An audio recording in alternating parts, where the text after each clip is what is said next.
You may start.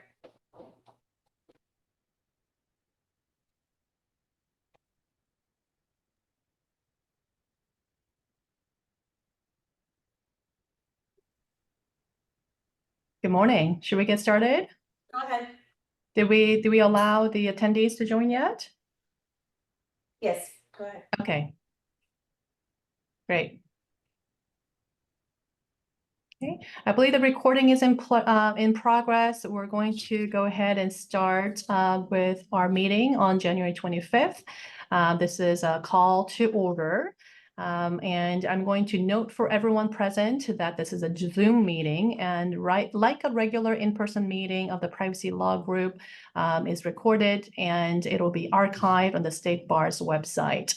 The Privacy Law Group will take items on the agenda in the order they appear on the agenda, and the votes for any of the items will be taken by roll call. At this point, we'll do roll call. Janelle? Choi? Are you calling Soyan Choi? Sorry. Yes, that's me. Thank you. Davis? Present. Thank you. Hershenson? Isri? Here. Jaworski? Present. Calais? Present. Karanian? Here. Krolik? Here. Lenoy? Present. Martinez? Rajmahan? Present. Serrato? Present? Yunka? Yunaka, here. The motion passes. We have quorum. Thanks very much, Janelle. Thank you everyone for joining us. This is our first meeting of the year, and we have some exciting announcements to share with the group, and also for tasking and strategic planning for the rest of the year. So thank you for joining us today. We're going to start by approving the September 28th, 2023 public meeting minutes. Hopefully you have all reviewed and received a copy of the minutes. We are going to ask for a motion and a vote to approve. Do we have So a moved. motion? Yunaka, so moved. Janelle, would you go ahead and call roll and to do the vote by roll call, please? Do we have a second? I second. Thank you. Thank you. All right, Choi? Vote to approve. Davis? Approve. Hershenson? Isri? I approve. Jaworski? Approve. Calais? Approve. Karanian?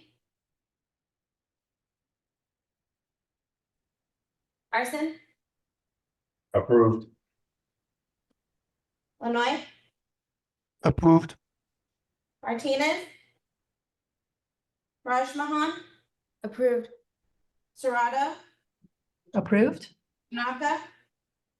Approved. Motion passes. The minutes have been approved. Thank you, Janelle. Before we go into the business, I know everyone is very excited to get started with our discussion. We have the chair's report. The Board of Trustees recently adopted a public comment policy that applies to all state bar committees, including this one. Its policy statement says the State Bar of California welcomes public comment at all of its public meetings and appreciates listening to a wide range of viewpoints that reflect the diversity of California.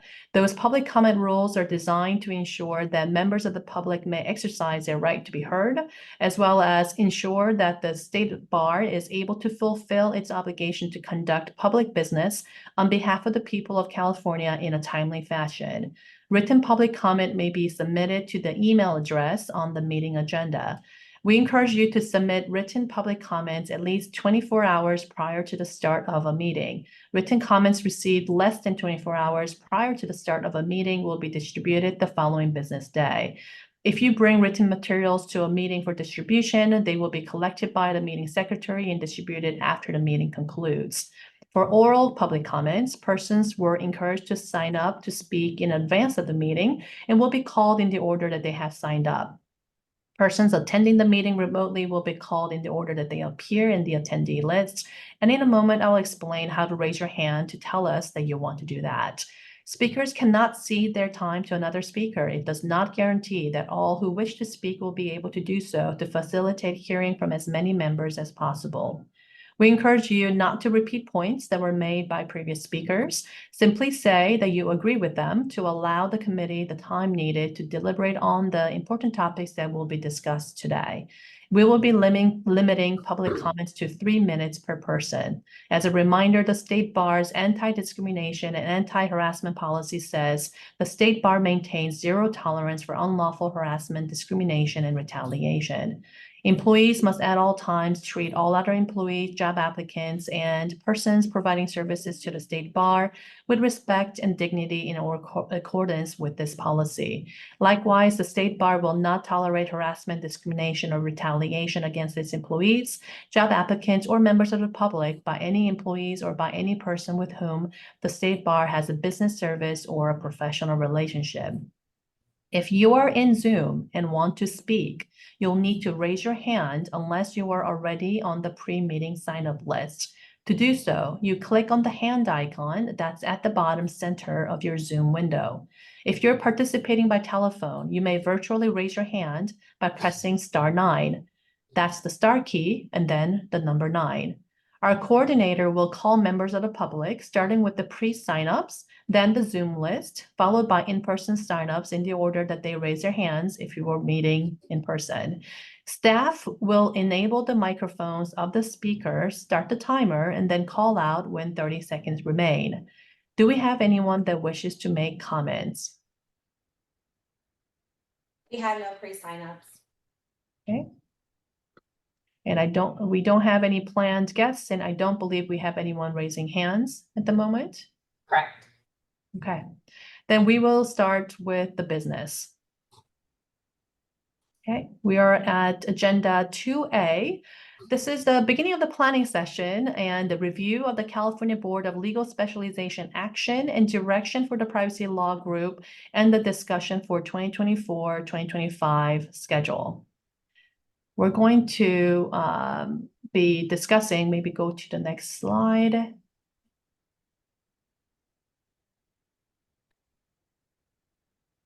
The first item is a discussion on the research and discussion regarding potential privacy law specialist exam specification. So first of all, before we jump in, we are very excited to let you know that as you probably heard, on December 8th, CBLS met to approve and accept our recommendation to move forward with the planning. So that's what we're going to be discussing today. And so going through the agenda, first, we're going to be discussing the exam specifications. Second, we're going to be discussing the standards for certifications and recertifications. And then the third will be to talk about continuing legal education topics. Those are the 3 topics that we're going to be discussing as part of our tasking this year. And so the staff has recommended that we first discuss the privacy law specialist exam specifications. Can we go to the next slide, please? Okay.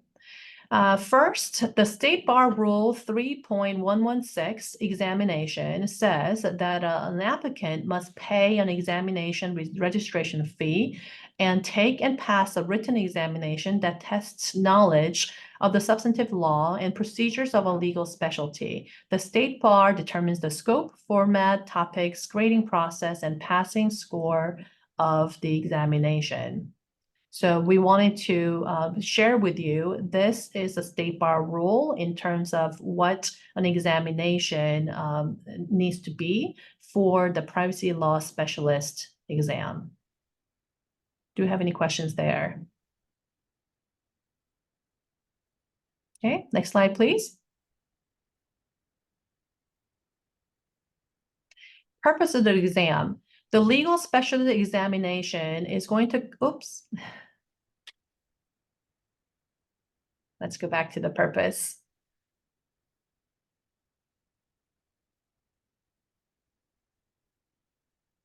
is to it's going to consist of a combination of essay and multiple choice questions.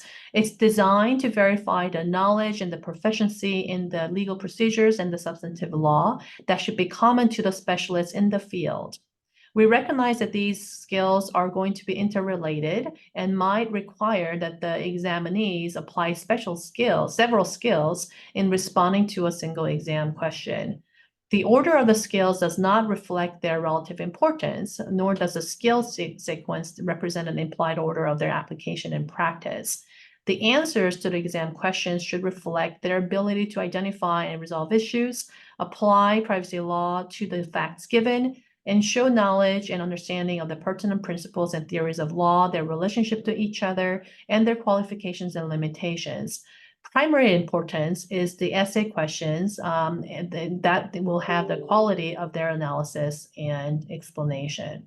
So this is the purpose of the exam, and we're going to be discussing, and at the end of today's meeting, we'll be discussing how we're going to go into the subgroups, as we have done in the past, to decide, how we can draft the exam specifications. So keep that in mind. Keep the exam requirements for the state bar and the purpose of the exam that we have shared with you in mind, as at the end of this call, we're giving you a heads up. We're going to ask for volunteers to divide up into subgroups, as we have done before, to draft the exam specifications.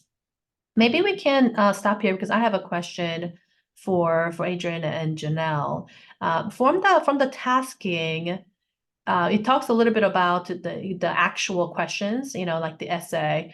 Our tasking at the end of today would not be to draft the actual questions and the actual essays, right? We're going to be providing, I think our work is to provide some thoughts behind what would be or could be the potential areas that the exam would include, not the actual exam or the actual essay questions. Is that right?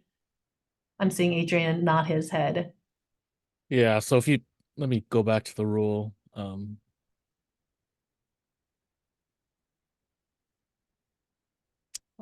In terms of the rule, the PLG, you're going to be focusing on, oh, you can't see my cursor. So you're going to be focusing on the scope. So these are going to be the topics that applicants may potentially see on the exam, so that they can best prepare for, they'll be able to know what to expect when taking the exam. So our job in this first part of the testing, we talked about there are three parts, right? One is the exam specification, second is the certification standards, the third is the CLE, the continuing education. For the first part, our job is going to be to determine the scope, the format, the topics, the grading process, and the passing score of the examination. Did I get that right? Just the scope. Just the scope. Okay. Or I guess topics would fall under that too, but it would be just the scope. Okay. Meaning, again, let me just say it again so that everyone understands, and please jump in, the members of this group, if this is not clear. Our tasking for the first part of this year would be to look at what is the potential scope. Here is the body of knowledge that the California State Bar certification exam should test from. So it could be a pretty wide, I think, range of topics, and say, here is the list of topics, the body of knowledge that a privacy specialist in California would be expected to know, from which the exam can be pulled, right? So we're not actually drafting the exam itself. That would be the work after the certification process is approved. We will say, here's the body of law, here's the scope and the number of topics that should go into an exam for the state bar. Did I get that right? Okay, let's go to the next slide. I think the next slide we were going to, the staff had recommended that we look at how this is done by the other certification programs. So after the purpose, I think we go to the next examples, right? So here are two other specialty sections that the staff had recommended we look at. Again, this is provided to the group for our benefit. The workers' compensation law examination specifications. This is what it looks like. This is kind of the end product that we're working towards for this first part of our tasking. So in terms of if you're kind of trying to think through, what is the level of detail that's needed for examination specification, this gives us an idea. So here's how workers' comp specialty exam is done. They have 5 subject areas. Within the 5 subject areas, they have the sub points, as you can see here. And so this gives an idea of what an examination specifications for workers' comp specialty looks like. Any questions here? If not, we have a second example provided by the staff. Okay. The second example that the staff wanted us to consider is estate planning. Estate planning, trust and probate law examination specifications are provided here. Here you have 3 subject areas and then the subtopics under it. So again, you can see here in terms of the examination specification, it's pretty broad. I would say it's pretty high level. It doesn't say, for example, what about the healthcare directives? It just says healthcare directives or powers of attorney. So it's really, I would say, the topics. It's at the topics level. And from that topics level, the exam can be drawn. Any questions on kind of the level of details that's needed for our tasking for determining the examination specifications?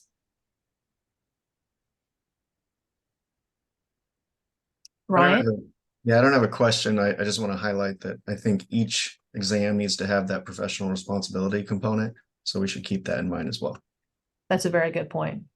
And I think, Janelle, you were going to highlight, I think the professional responsibility is a requirement for the California State Bar. So for any of our specialty exam certification program that is done for the California State Bar, it's a must. Professional responsibility is a required element of an examination for a California State Bar certification. Did I get that right? Yes, and you guys will be outlining the subfields that are within that professional responsibility. But subject area 1 is just that professional responsibility, and you will be outlining the subfields within that. We will be. Correct. Okay, so professional responsibility is a subject area that we must include as part of our examination specification, but this group, we will be providing recommendations on what is professional responsibility for the privacy specialist certification. Is that correct? Correct. And then any other major and subfields moving forward within the subject area. Okay. So this is just an example of how it is laid out for all areas. All areas have subject area 1 and then other areas of topics that are covered. Right. So you guys will have to think of the main subject and sub areas and then go ahead and move from there. And we are responsible, from what I'm hearing you say, for not just the subject area, but for the subfields as well. Yes. What you see on this screen is Okay. what we will be providing, right? Correct.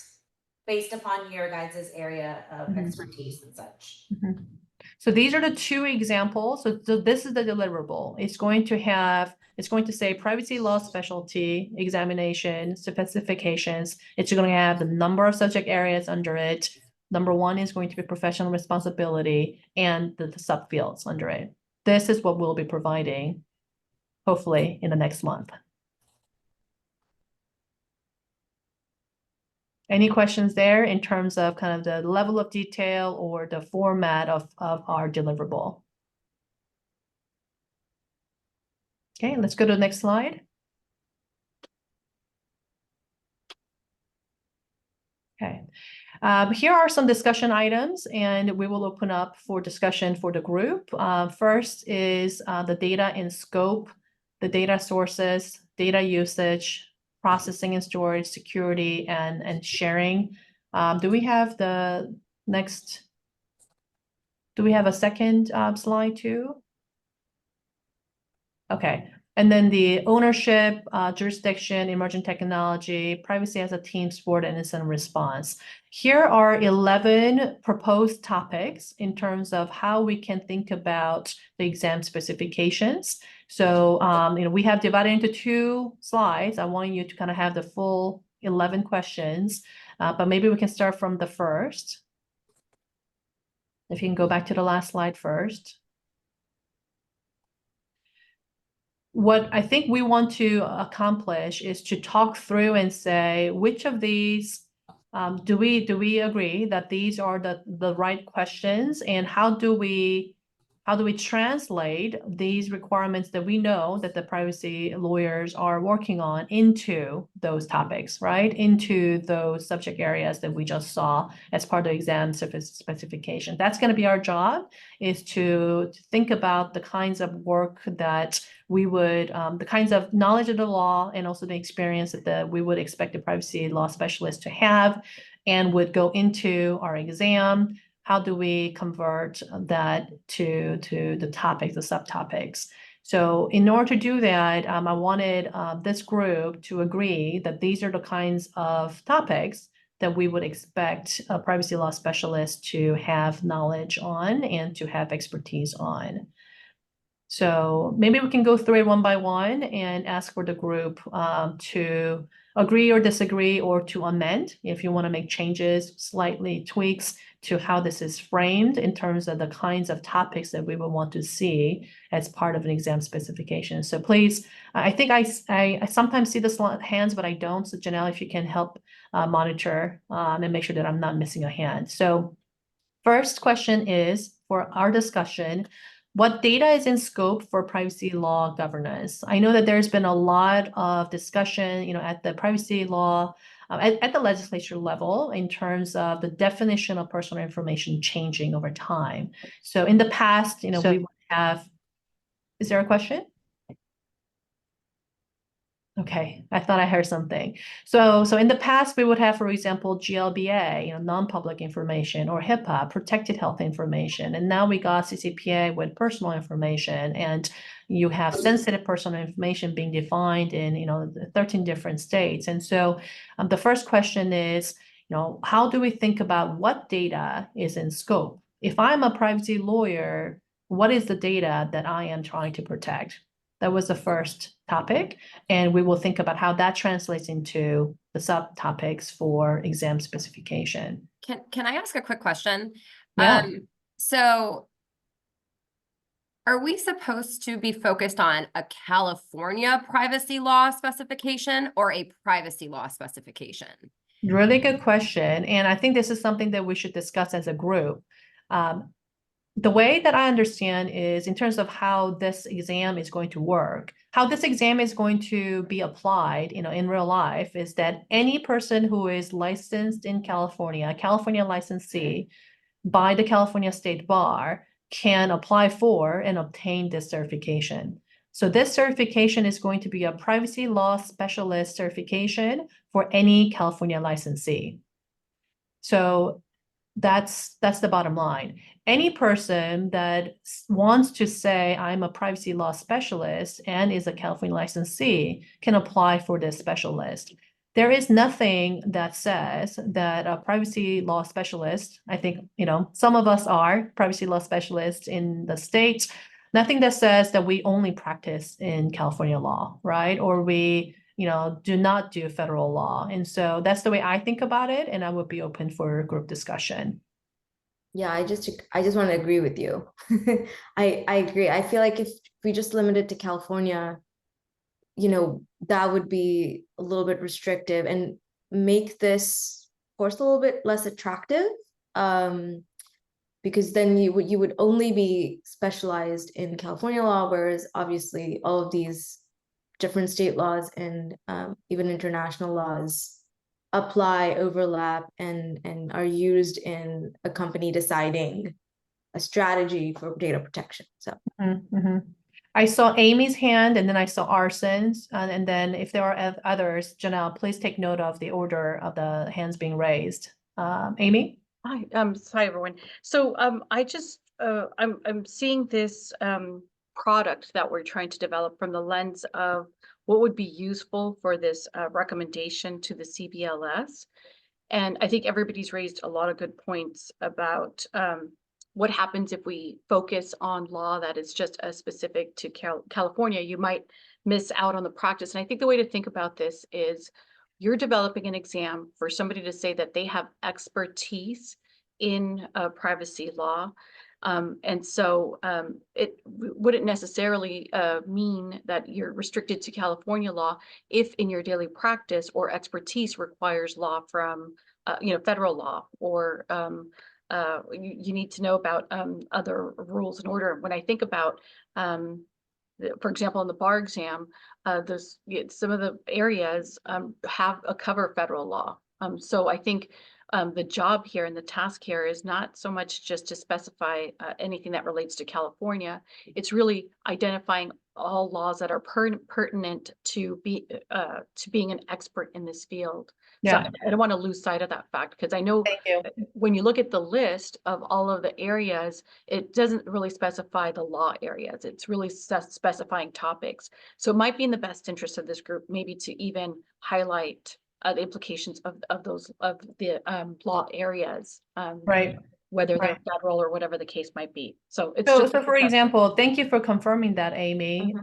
Confirming my understanding, and also, we're hearing feedback from the group as well. So, for example, the topic, right? You got the subject area and the topic. Topic could be personal data. And so an exam specification would be, what is personal data for privacy law specialists, and the exams will say it doesn't. I don't think we have to dictate, what the exam is going to test on, right? So the exam that is not going to test on, CCPA versus CPRA. Like I think I would want the exam to stand the test of time. If we say CCPA and CCPA gets amended, for example, right? I think that we would have to change the exam specification. So instead of having it, law specific or certain jurisdiction specific, I would recommend that the topic, so the one of the sub area is what is personal data, what is in scope for privacy law, for example. That would be my suggestion. Arsen? Yeah, I agree with not limiting the issue to California, because obviously privacy law, if you're a privacy law specialist, you should be able to advise clients generally on privacy principles and concepts, along with domestic and international implications, of course. But I do think because it's a California exam, for certain topics, let's say this children's data or financial privacy, if you covered like all 50 states, some of the issues could just start spiraling out of control, especially with data breach laws, like which, personal information triggers notification. Although they're more or less somewhat similar, there's some minor differences. I think for certain topics where it's very like sector specific, like financial information or children's data, we should do more of a deep dive in California, but of course, think of the broader scope.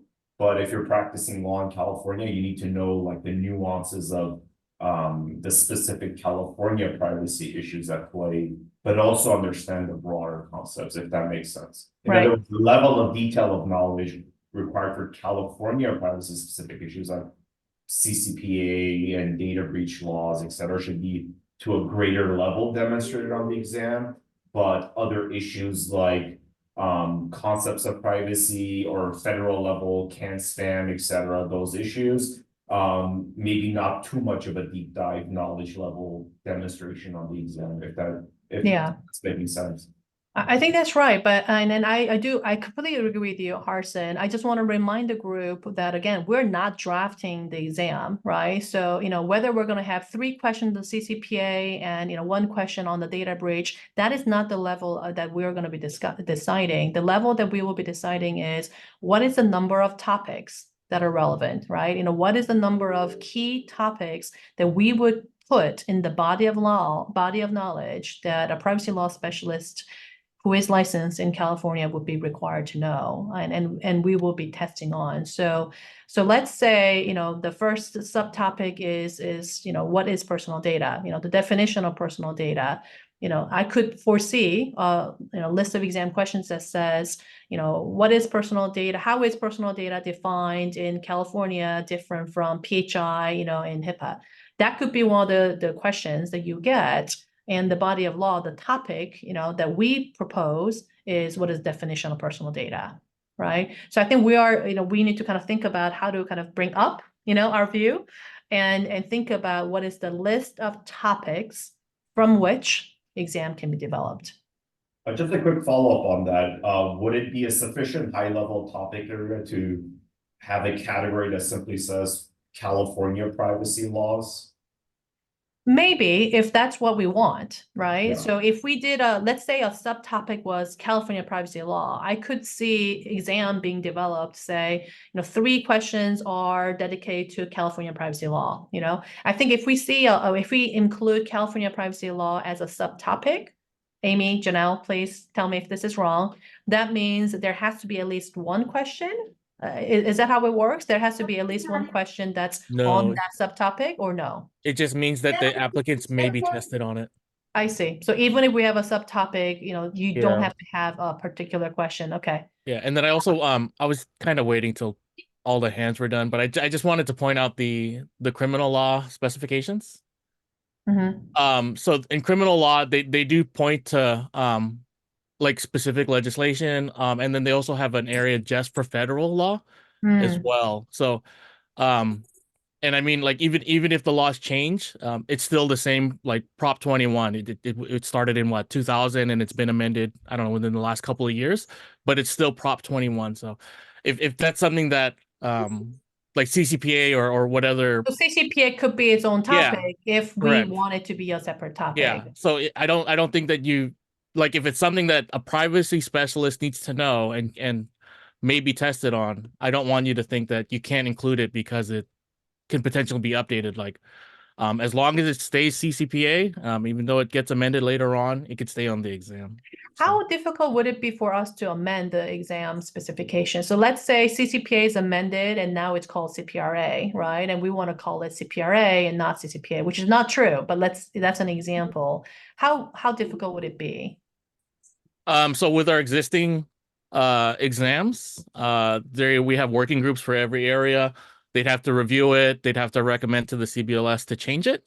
And then if the CBLS agrees, they would recommend to the State Bar Board of Trustees to change it. Okay, so it is quite cumbersome to change the exam specification. It requires a vote by the CBLS and the Board of Trustees, right? So I think I'm going to assume that it is not changed very frequently. Am I assuming that correctly? It's been a while. We're in the progress of reviewing all of them to update them. So it's something, we're hoping to do that within the next year. I saw Mariah's hand and then Michael's hand. I just wanted to reiterate, I think that there is great value in having a California specific component to the subject areas for a variety of different reasons, including to also differentiate what we're doing from some of the other specializations out there on the market, like the SIP US, for example. To the conversation about whether it should be CPRA and CCPA specific, I would be in favor of just sort of California law specific. And then with respect to how, the other subject areas, I do think there's value maybe in organizing it by like healthcare, finance, sectoral, but that's just my preference. I'm curious as to others. Michael? I agree with all the comments thus far. In terms of the California and federal, I think those are the main topics that we should be concentrating on. What the bar exam usually does is there might be a essay portion, one question, or probably you can do multiple choice of a fictitious state. So not necessarily California, but like a fictitious state that could be enablers of different topics of privacy laws in play. That way, applicants taking this license exam do have to understand how different areas can change and affect. So we can test on your knowledge outside of California and federal with the fictitious state. That's one approach I was thinking about how we can ensure that that this California specialization is at least recognized in other states instead of being so region specific, because we can just have I mean, when I say one asset, we have to, in reality, someone has to create 5 to like 10 different versions of the S's. But that's one way to do it, is to have a fictitious state. And you can test the edge cases or whatever on 1 or 2 major laws while testing the softball questions as well. Does that make sense? Yeah, thank you for that. It's an interesting idea, Michael. Just a reminder to the group that we are not drafting the essay questions, although I hope that many of us will continue to participate in the exam development phase later. Right now, we're talking about the topics, right? So I think the topics that we would want to put, I think what I'm hearing is the kinds of topics that we want to put into those sub-bullets, under the subject areas and the sub-bullets, that we will want to give nod to the fact that there is a difference between California and other jurisdictions. I think I'm hearing, unless there is disagreement, that it should include other states, it should include federal, it should even include international. And then that it might be good to give some nod to the fact that there are sectoral differences. So let's say there's children's data versus health data versus financial data. I think hopefully that summarizes the comments. Do we have any other hands? I don't see any. Go ahead. I had my hand up. I just wanted to say, just throwing out an idea, it might even work to deal with this in terms of principles instead of specific laws. So you have, for example, we're dealing with data security in that way and saying what laws apply to the bucket of data security as a principle. So you could have data minimization as a category. You could have, all of these other privacy principles as categories, and then, describe the principle, and that principle could then have different laws that apply to it. It would also make our program more relevant as laws change. Yeah. Principles of privacy will survive, even though the specifications of this, whatever laws apply might change. So that was my point. I like that idea, and I think that's kind of where we were going with this, is to kind of describe the business event, right? So, if you are trying to, like, you have a question, and the business says, that we are trying to buy data from X source, then the question is going to be, okay, what privacy laws govern how data is collected? And so kind of trying to think about, we are trying to do data minimization. Are there requirements for data minimization, right? So if we were kind of trying to think about what are the topics that a privacy law specialist should be familiar with and know how to answer. And so data minimization, for healthcare data could be answered differently versus data minimization under CCPA, for example, right? But if we keep our topics at the principal level, as Smita suggested, then I don't think we have to go into which law applies. This exam will stand the test of time. Oliver? Yeah, thank you so much. I just wanted to state for the record that I agree with both you and Smita, I believe it's our colleague's name, with regards to the topics and putting them in that particular arrangement, that bucket by principles. Absolutely agree with that. So thank you. Thank you.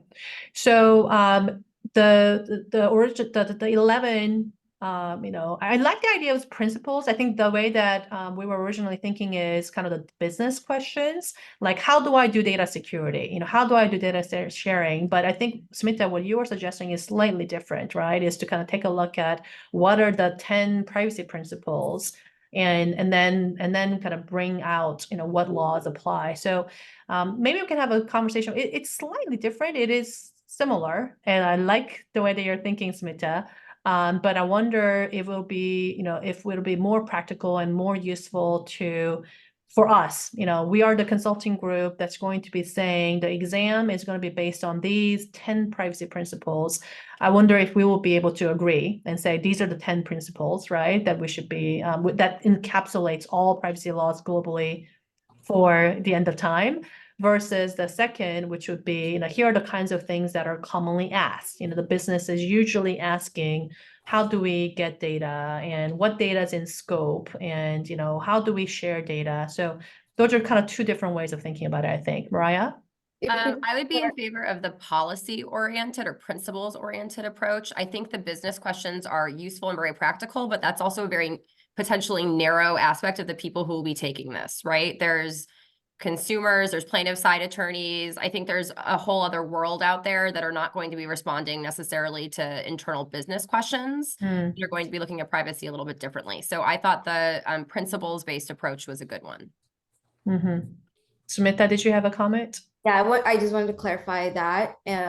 Thank you for doing it. And I wanted to say, it doesn't have to just be the principles. I meant that as if we start from a principle-based approach, we could add business applications to that. So you could have automated decision-making as something that is a thing, which implicates all these other principles, right? Got it. So how do you deal with laws around automated decision-making? So much of all the principles could apply. So we could start with big buckets of principles, and then we could say practical applications and problem solving. And then we could say emerging technology, which I saw you already have a question there, which is perfect, because then you can think about artificial intelligence, generative AI, like applications. It could be principles and applications. And I think I love it. I'm taking notes here. Can I throw this out? Because I don't see any hands.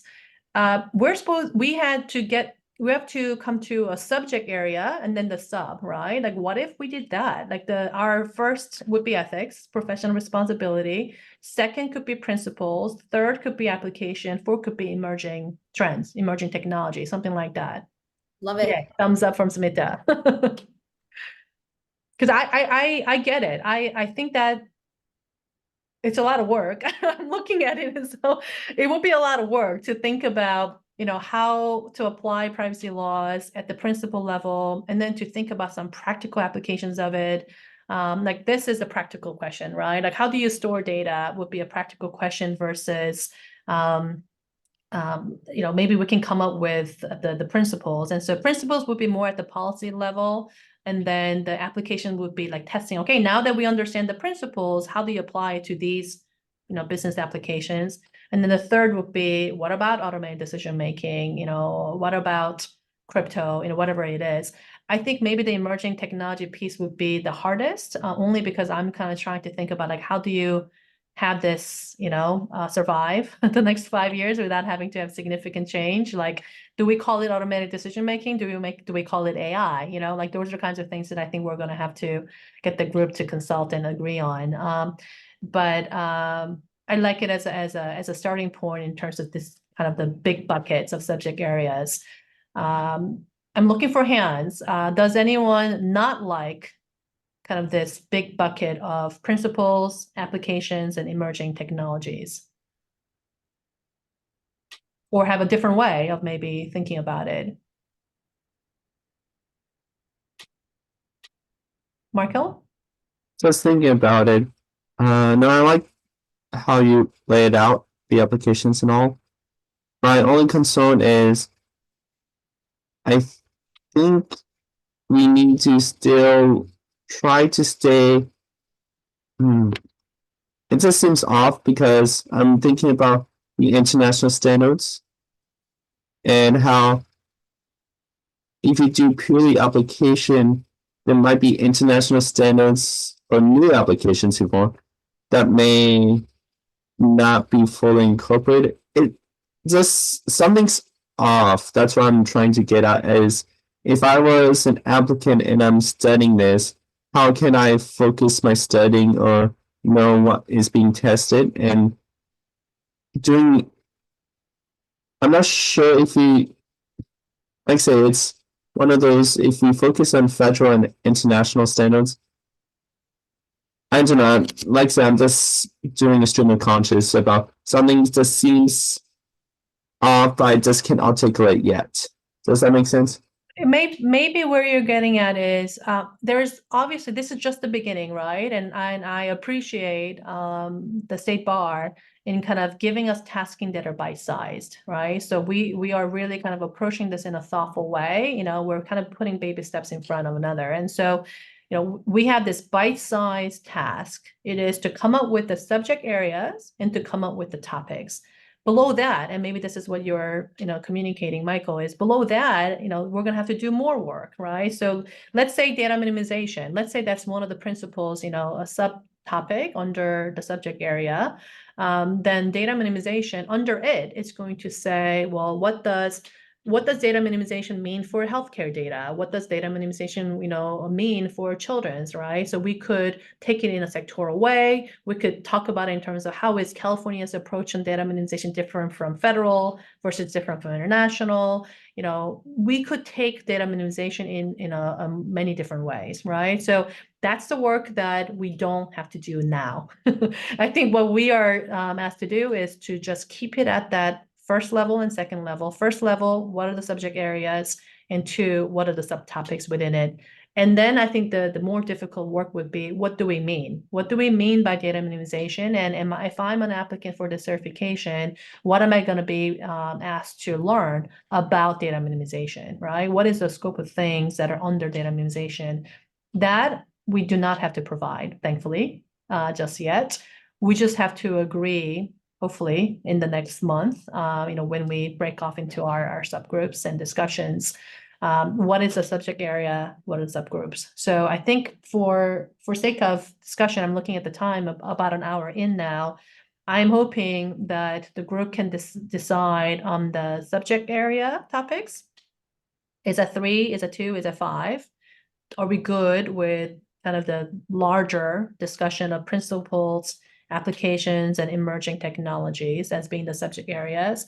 And then maybe the group can, over the next course of the month, decide what those subtopics should be. So, you know, I think I could foresee a number of us working on principles. You know, what are the 10 principles that we think are going to be, really kind of covering, right? Because I think there are different principles that are, you know, set forth by different, you know, industry benchmarking bodies, by different standards, you know, federal, state, international. And so I think there needs to be some group agreement on this is the list of principles that California specialists will be tested on. Same thing on the applications, you know, and I think we got to start on here are the 11 applications that we would want to test on. Is this it?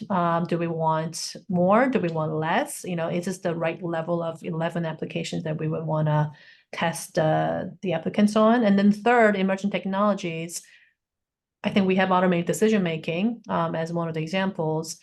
I think we would want the group to really kind of think through what are the emerging technologies that warrant being a topic, right? That there are laws that are specific to automated decision making that is not going to be tested on the earlier parts, right? Because we want to make sure that it's not going to be overlap. So let's say automated decision making, you know, rules are so different that there is no application or principle that's going to take care of it. It really kind of deserves its own, you know, it really deserves its own topic and its own discussion in terms of the certification.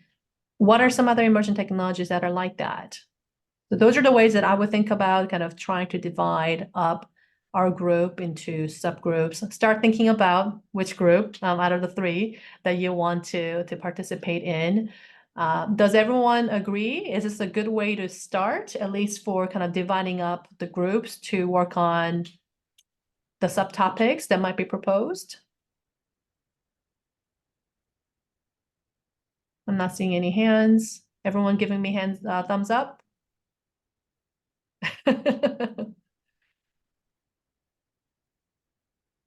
Okay, You have a few hands up. wait, I'll do. Sorry, okay, I'm So looking. the All first right. was- Who has the hands up? I think the first person was Oliver. Okay, Oliver.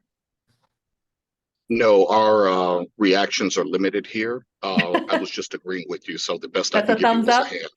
All Right. Oh, it was more like this. Yeah, we'll Okay, then anybody don't like, anyone has a different opinion on kind of, we are moving forward with at least having 3 buckets. I'm calling it application. I'm not sure application is the right word. Principles, I think we could probably agree that is a good bucket. So principles, application, emerging technology. I'm not sure emerging technology is the right word to say it, but you know what I mean. Those are the 3 buckets that we're moving forward with. Ryan? Yeah, I just want to add the 4th PR item. Oh, sorry, professional, yeah. Cannot forget, that's gonna be a requirement in the beginning. Correct. I think I saw a hand from Michael. I was gonna say PL. Sorry? I was gonna say PL as well. Oh, okay, sorry, yeah. Got it. Those 4.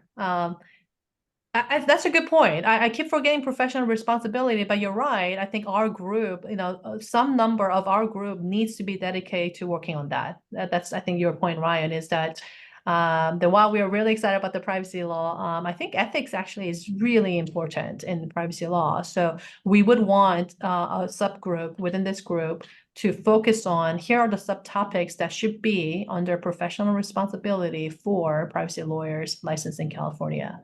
Thanks for that reminder. Any other questions, disagreements, edits? If not, I'm just looking at the time. I know that we want to go through the rest of the tasking so you know what's coming, but I know that this is what we wanted to focus on for the next month. So Janelle, is that okay if we spend a little bit more time on kind of getting the group, since we have everyone in the same room, to think through, just throw out maybe a starting point for what we think goes into principles versus the application bucket versus the emerging trends? Do we have some time to do that? Yes, sure. Okay, so I know this is brainstorming, and nothing is set in stone. We will have a chance to kind of go, oh, sorry, professional responsibility. We should start from that. So maybe start from professional responsibility.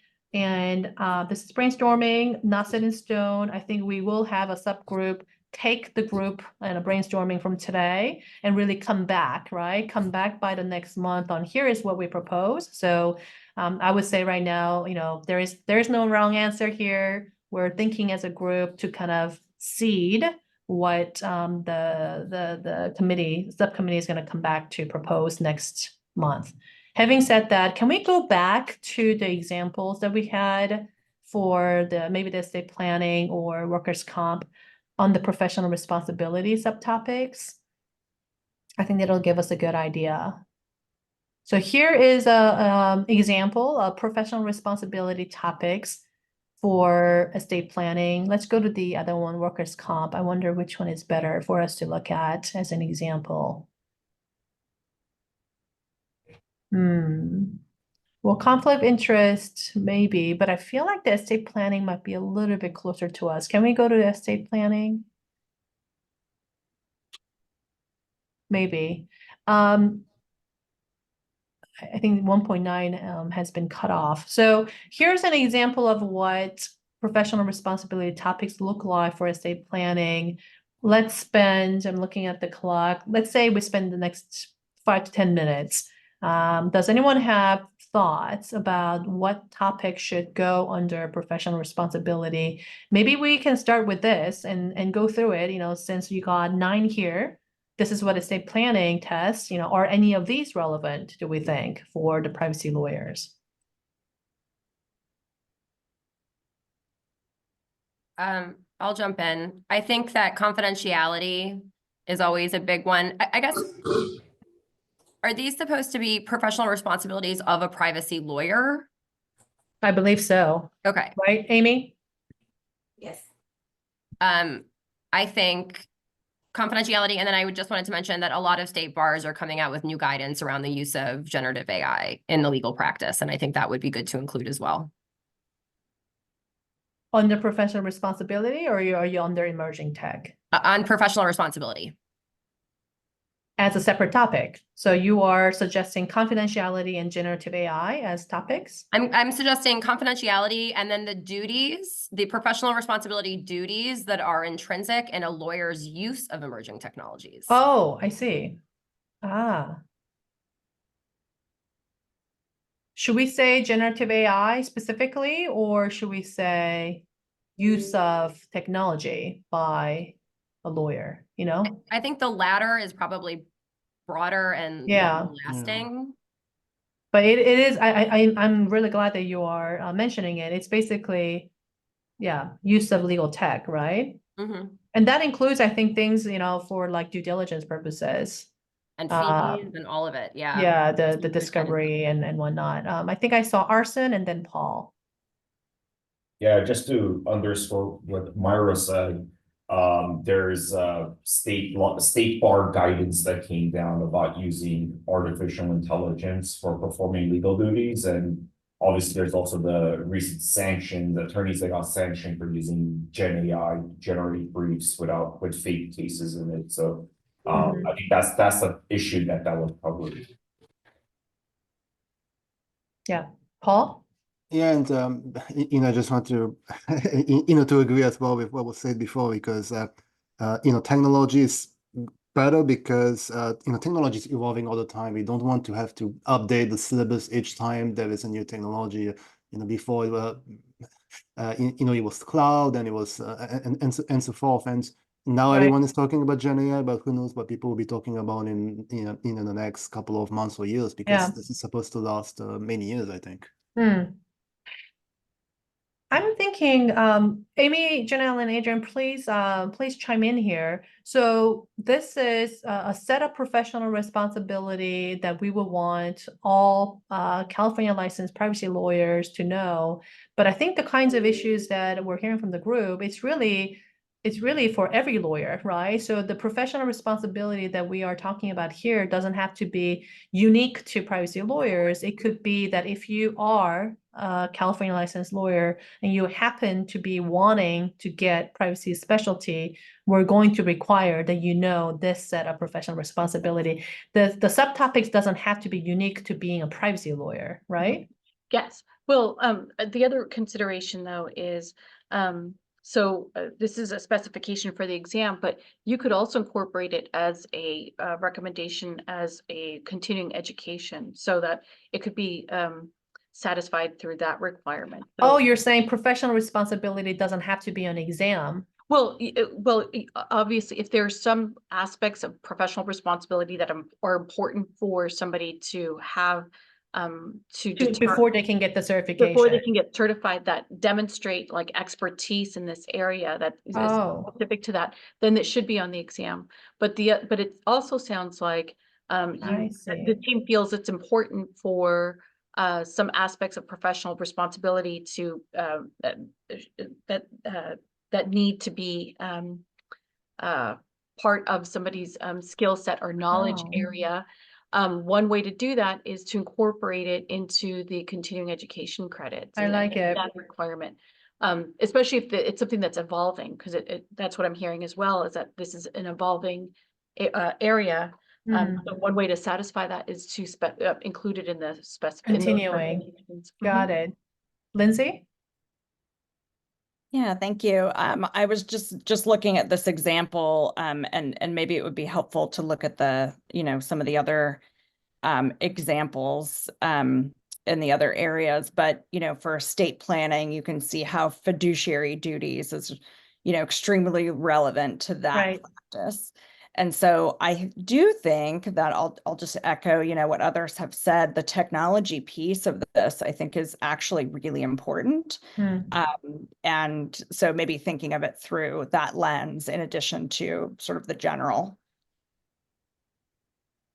I think so. And that's why I'm asking, should we be thinking about it in terms of, because we are a privacy lawyer, maybe we'll get more questions about, security versus, like how to secure data, right? If you are a privacy lawyer, you should know what kinds of security controls are at your firm, before you get client data. So, I liked the way that Amy phrased it. We would put into the exam specifications the topics that we think demonstrates the expertise. So if I'm a privacy lawyer, these are the things that demonstrates that I'm a privacy lawyer that is that has met the minimum requirement to be certified as a specialist, right? Versus as a lawyer who is certified and I need to get my continuing legal education and to continue to keep my certification, I need to stay on top of the kinds of legal tech maybe that my clients might be using or that my firm will be using. So I think it's a good idea. Maybe what I'm hearing is professional responsibility is going to be in both. It's going to be in both exam and also CLE. Maybe for this tasking for the next month, may I suggest that we just put everything forward? That we come to, here's a list of professional responsibility topics that I think privacy lawyers should know. And then maybe we can decide that during the next conversation, maybe some of this can be put into the forward looking, the CLE versus this is what I think the exam requires. But I think for this first conversation, I think it might be better just to have kind of everything come to the table and then decide I guess, a timing of when these topics are most relevant. Any other kind of, again, brainstorming, I'm looking at the time. I think we want to go to the principles bucket, but any other professional responsibility topics that you will want the group to be mindful of? Okay, we can still think about it. We'll still have chance to chime in during the next meeting. But for now, let's go to the principles. So for principles, we had data monetization kind of starting us up. And as an example, what are some other principles? Well, let's start this. What are some big frameworks that the group is aware of that you think we can use? I think maybe Lindsay, I'm looking at you. What are some different frameworks? Because, instead of us, right, coming up with a baseline, complete from scratch, is there a list of principles that we can look at to say this organization or this law or this, regulatory body has said this is a list of privacy principles? Doesn't mean that we have to adopt it. We can, modify it, of course, but anything come to mind in terms of a good starting point? Yeah, I mean, I think for me, and I'd love to hear what others think too. I think, tried and true basic FIPS, right?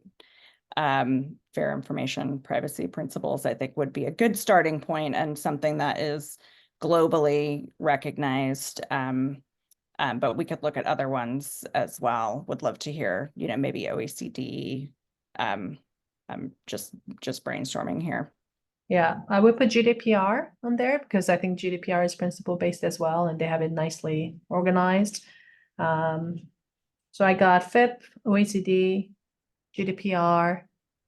Any other suggestions for how to organize or how to look at some models of the list of principles? Arson? We can also look at I think we're at 14 state privacy laws, and they all have a section in there about, typical privacy principles like purpose limitation, data minimization, security, etc. So I think, and it's sort of in line with Article 5 of GDPR. So we can do that in a harmonized way and factoring in typical FIPS and the OECD principles. And I think that should cover the basis of common privacy FIPS. I think we should add NIST to the list, just the govern Good and idea. control framework. Great idea. I got 5 suggestions so far: the FIP, OECD, GDPR, state laws, and the NIST. Is that a good starting point in terms of examples for principles? Any other big benchmarking that we have missed?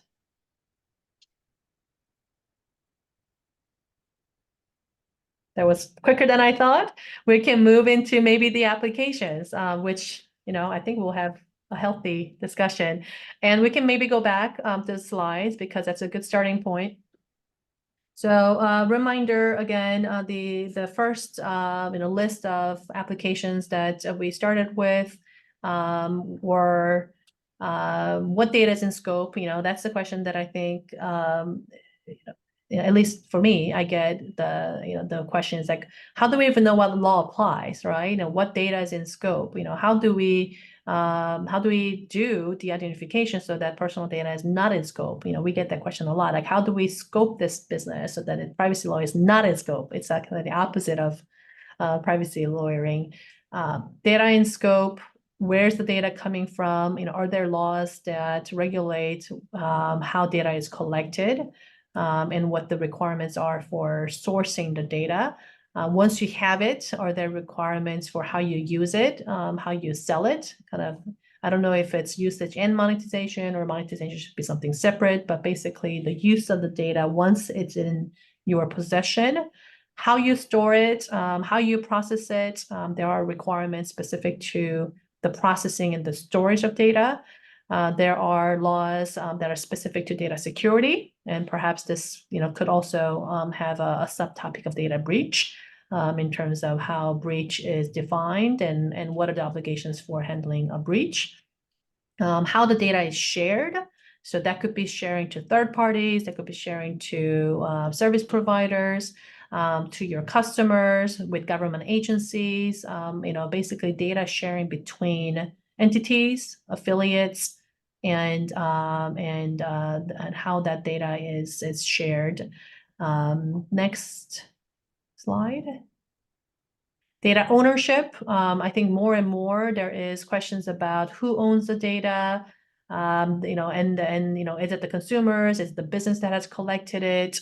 I would put kind of the data dividends or the fiduciary conversations that are happening right now in this category. Just because you have collected it doesn't mean that you can use it in a wider way. How does this intersect with some of the IP rights? Intellectual property. I think this could be really interesting looking at AI, for example, right, in terms of the training data, the input and the output, and who owns the data, depending on how the data was merged and improved upon. Jurisdiction. This is probably sprinkled throughout, but how do you have HIPAA intersect with, let's say, the Washington My Health My Data Act, for example? How do you think about the different jurisdictions that might be in place for the same set of data? Smita? Oh, I just wanted to say, we could even have like a subsection of just other laws that overlap with privacy laws, because you mentioned intellectual property law. So I might even suggest having, other things that impact data. So we could talk about competition law, we could talk about IP law, we could talk about, anything, tort law, liability. Like there's so many things. LNE, yeah. Yes, there's So so many. I'm going to push you on this a little bit. I love that idea. Would you want to have a separate topic? So I'm looking at like what our deliverable looks like, right? Would our deliverables say other laws that intersect with privacy as a subtopic, or would we have this discussion embedded within all of these things, right? So let's say the data ownership would be a subtopic. Within data ownership would be competition question versus, corporate law versus IP law, what I'm saying? So the different laws that intersect with privacy, I think could be kind of embedded within all of these. When you are thinking about this application, not only do you look at privacy, but look at UCL, for example, so I think there's a way to do that. Are you thinking, Smita, that it should be called out as like a separate topic? I guess depends on, again, this might go more into the exam writing portion, which we're Yeah. not with. I feel, I mean, what you're saying is when we incorporate these things into the subtopics, how are we going to tell the people writing the exam we want to get that done? Ah, Because they're not Right, doing right. that, right? So that's true. that's So where- we know what we're talking about when we say data ownership, but how do we know that we meant to include competition questions like- under this? data scraping could have implications on laws like CFAA or the e-privacy directive, right? But I mean, unless you call out there are other laws that apply, that might not actually get addressed in the curriculum. That's a really good point. Lindsay, do you have a related point to this? I don't. Okay, let's just finish this discussion then. A question for you, Amy and Adrian and Janelle. do we get to, as a group, to the extent that, let's say we got the subject areas and we got the topics. And I think what Smita and I are saying is that because the topics are so broad, unless we make it really, really granular list, right? So, you know, or maybe our exam specification is going to be very long. we're gonna give to you like a 3-page long, exam specs list. So if we don't want to do that and we want to keep it in a high level, so let's say, for example, data ownership is the topic. How do we make sure that what we meant is these 3-4 things, that we want? Is there a chance to kind of provide, More specifications. more specification than just the subject, Well, I think there's two things. One is like, I think we should see this as almost like 2 steps. I think one step is right now gathering all the topics, and the way you're doing it now, like of the multiple categories that need to of these areas that need to be incorporated in an exam. Mm. That is what it will be going to the CBLS as a recommendation. But I think a second step would be to incorporate the law within that. And create what an exam is called a content map that is. Oh, really? So we will be that's doing the a- content map. Well, it's going to be needed. I don't know if it's necessary for the recommendation, I but see. that might be like a task that evolves once this is accepted, is then in this exam development stage. Got it. And I think it speaks to what Smita raised, which is how will the exam developers know this? Well, if it's incorporated in this, a content map that we want to create based on these specifications, the broad specifications, that's the way to do that. And so Got that it. a step That's that happens helpful. after this. So again, I think what I'm hearing from you is we're doing bite-sized tasking, right? So we need to just get to the top level subject areas and the topics, and we want to leave it as broad as we can, because this is what gets approved at the CBLS level, and it's very hard to change and whatnot. The content map, can that be changed and modified more easily? So the content map doesn't have to get approved by CBLS, Yeah, that's where that is the specifications that where you create the specific law areas that that need to be covered, and with the understanding that law changes, that's what exam developers look at to ensure that, for example, you're including questions that are still that the law is still correct in, and so that map happens after after this initial stage, and Okay. and when those changes happen, they don't have to keep coming back to the board or or to the Got it. CBLS. So Mhm. content map is for things that might change, like, do we want to call it CCPA or not? Do we want to call it AI versus automated decision making? So to the extent that we know that these terms and the laws change, we want to put that into the content map. What we want to keep today for our tasking for this month is things that are high level enough that gives us that flexibility to put into the content map, right? Correct. But at the same time, to Smith's points, gives it enough direction that we know that the content map is going to be done, in a way that we recommend. And that the group is comfortable is the full spectrum of what Right. needs to happen in PLG. Got Yes. it. Mhm. Yeah, so my plug there for having that intersecting laws with privacy is that there might be more laws that intersect with privacy down the line. And if we don't call it out as a category, then maybe those laws would get missed, because we would have random interspersing of those laws in maybe our content map, but the new laws that we don't even know exist or are implicated today would not make it in there, because we have to really think through that thing. Right.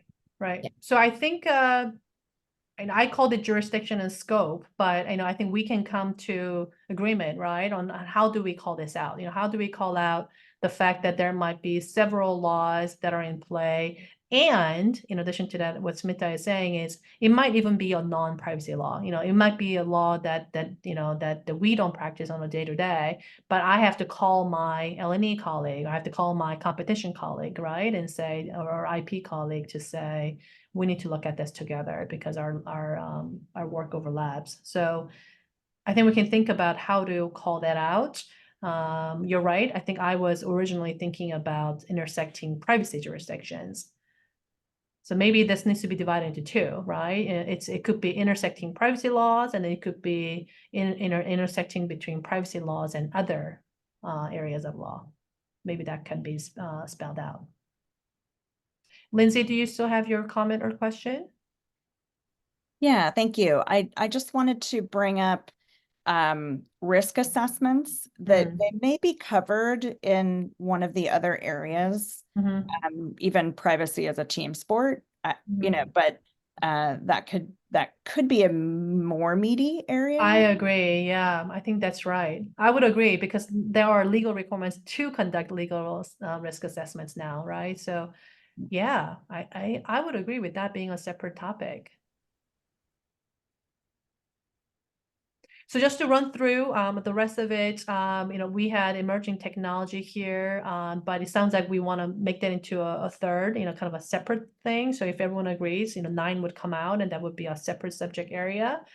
Privacy as a team sport, like maybe this is kind of, you know, what Smita was saying, you know, the fact that privacy lawyers have to work with other people, that, you know, it's not just privacy lawyers, but it could be, you know, marketing, and maybe it's, you know, different areas of law that we would have to talk to. And so, yeah, I'm not sure privacy as a team sport is the subject heading that I would want as an exam specification. So somebody is gonna, I think, hopefully come up with a better way to capture this, you know, in the subject.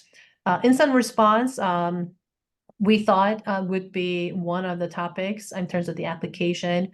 You know, what is required, and what is the privacy lawyers, kind of the basic, you know, bottom line knowledge that we should have to know what a data breach is and when how to advise on response to that. I'm also cognizant that we haven't really kind of talked about this explicitly. I know in my previous conversations, you know, as we were preparing for this, we talked about it a lot. You know, is privacy specialty going to include cyber, right? Is that something different? Is that the same? And so I know that I want to give some time to thinking about how important is incident response. Is this, you know, 1 out of 11 topics? Is that enough? And for those of us in this group that do work in the cybersecurity world and incident response, I want to make sure that it's not underplayed, right? I think cybersecurity and incident response is very important part of practice for a privacy lawyer. So I don't know if 1 out of 11 is enough. Like maybe we could even have a couple of topics, right? In terms of application to kind of really get a little bit granular on the cybersecurity issues. Just a thought. I don't know if anybody has a response.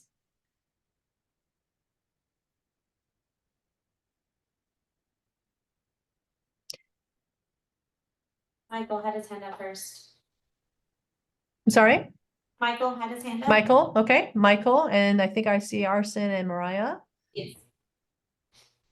Yes, for cybersecurity, you can also look into the other cybersecurity examinations out to see what they testing and see if there's any correlation that we incorporate. One of the main ones is CompTIA Security Plus exam. There's also, you know, I was certified before law school in A Plus and Network Plus as well. So those exam topics, categories that they outline might be useful. It's more focused on, you know, actual IT/professionals in it, but they do handle more of the actual collating, and they're all questions designed for legal laws and policies. But that's just offering of, yes, I think cybersecurity is a needed field because it's definitely for instant responses and how you handle stuff. And that's also can allocate into MCLE and emerging technology stuff. Okay, Arson? Yeah, and I think the specialization we're working on developing is in quote unquote privacy law. And obviously with incident response, cybersecurity and privacy so interrelated, it's sometimes hard to draw that demarcation line of what is privacy and what is cyber. but this topic has actually come up fairly often, you know, in my practice and trying to assign groups and things of that sort. And typically the demarcation line we draw is the privacy law aspect of an incident relates to assessing whether notification needs to be provided and notice needs to be given to either data subjects or regulators, while the other side of the spectrum is more of the actual incident response cybersecurity side, like paying a ransom or not, and implementing the mitigation measures, you know, other things you would typically do, like instructions for call centers, etc. And so that's typically where we've fallen on what constitutes the privacy side of an incident response in cyber, although obviously you need both in any given situation. Would you say then, Arsen, that the privacy specialty exam that we're talking about should only focus on the privacy? So because there are, let's say, you know, privacy, I think I think what we're discussing as a group really is what is privacy, right? Because there are going to be some incidents where personal data is not involved. There are, you know, lots of security breaches that, let's say, confidential information is breached, but not personal data. That doesn't lead to, you know, data breach notification, but has very significant, consequences in terms of, you know, business data being compromised or monetary harm. And so, are you saying then, Arsen, and putting you on the spot a little bit, that this specialty should only be concerned about the laws that talk about personal data breach and the impact of a personal data breach? Or would you say that this also includes, in general, you know, the privacy law specialty in California should have some general knowledge about how incident response in general is handled, things like ransom, even when personal data is not involved? You know, I'm honestly okay either way. It all depends on our mandate. Because if our mandate is to develop a privacy law specialization, I think it would have to be tethered to obligations related to personal information. But if it's broader and it's privacy law and cybersecurity, then it has to encompass, you know, critical infrastructure, incidents, response, and confidential information, source code being leaked, so that it'll become broader. So whatever our mandate is, I'm okay with expanding it or narrowing it to align with that. But if it is just simply privacy law, then I would think it would be tethered to personal information. Yeah. And I think that's exactly what we are discussing, Arsen. That's why I wanted us to have the conversation. I think the way that we have proposed it is, I think it's going to be called privacy law specialty. I don't think we are going to change the name of the specialty. But I think we're having the conversation today, and I think we're going to continue to have that conversation, right? Like, what does it mean to have a privacy law specialty certification from California Bar? Does that mean that that it does include some, you know, cyber capabilities, or are we going to limit it to personal data impact? Yeah, not to take up the floor too much, but I think some light cyber maybe can be incorporated, but if we're thinking about privacy law, I think you have to, you know, focus on personal information. So you wouldn't go into infrastructure, for example, really, right? I wouldn't go too deep into it. I wouldn't go too deep into that. You know, I know there's somewhat interrelated, but I think if our mandate was privacy law and cybersecurity specialization, then I'll be 100% in agreement with that. But since our mandate is privacy law, and maybe it's a narrow reading of mine of what that term means, but you know, privacy is usually tethered to personal information.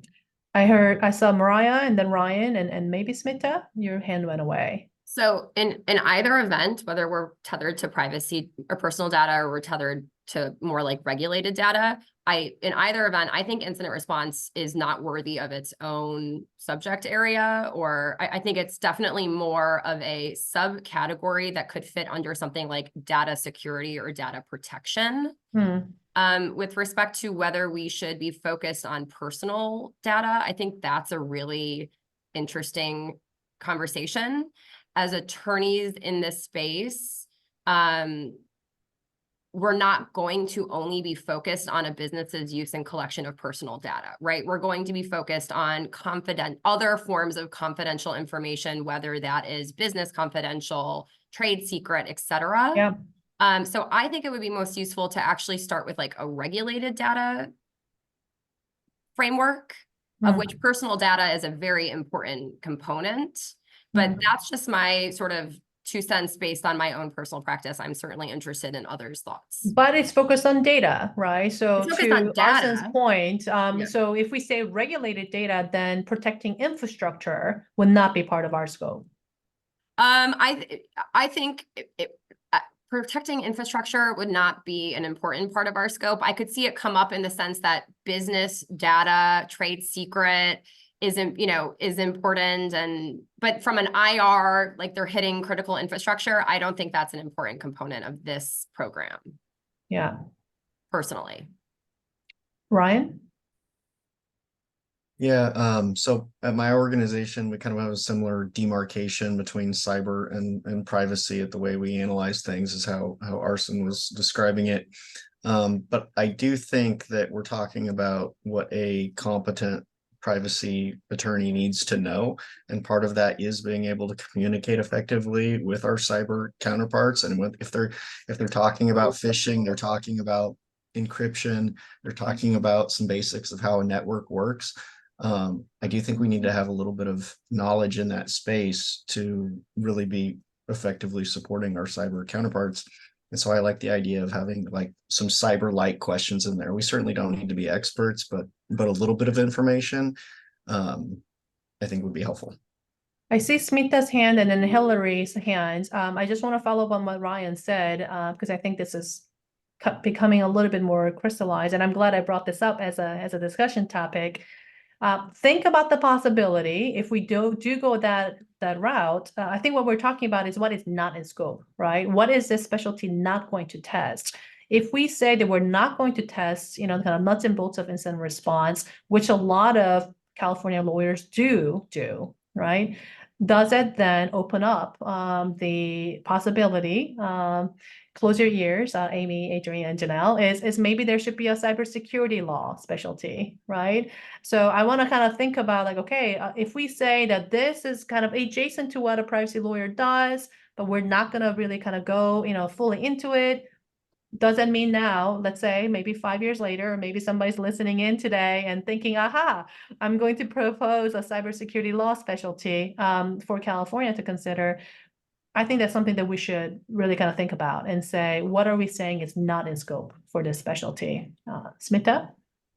So I think a really perfect place to put this cybersecurity stuff, which we do want people to know about, but maybe don't want them to be like experts in necessarily, is that bucket of other things that impact data, right?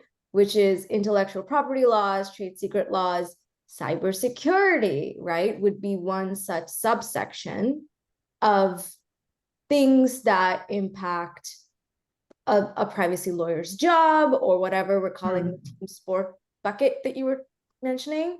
Data is a team sport, maybe, right?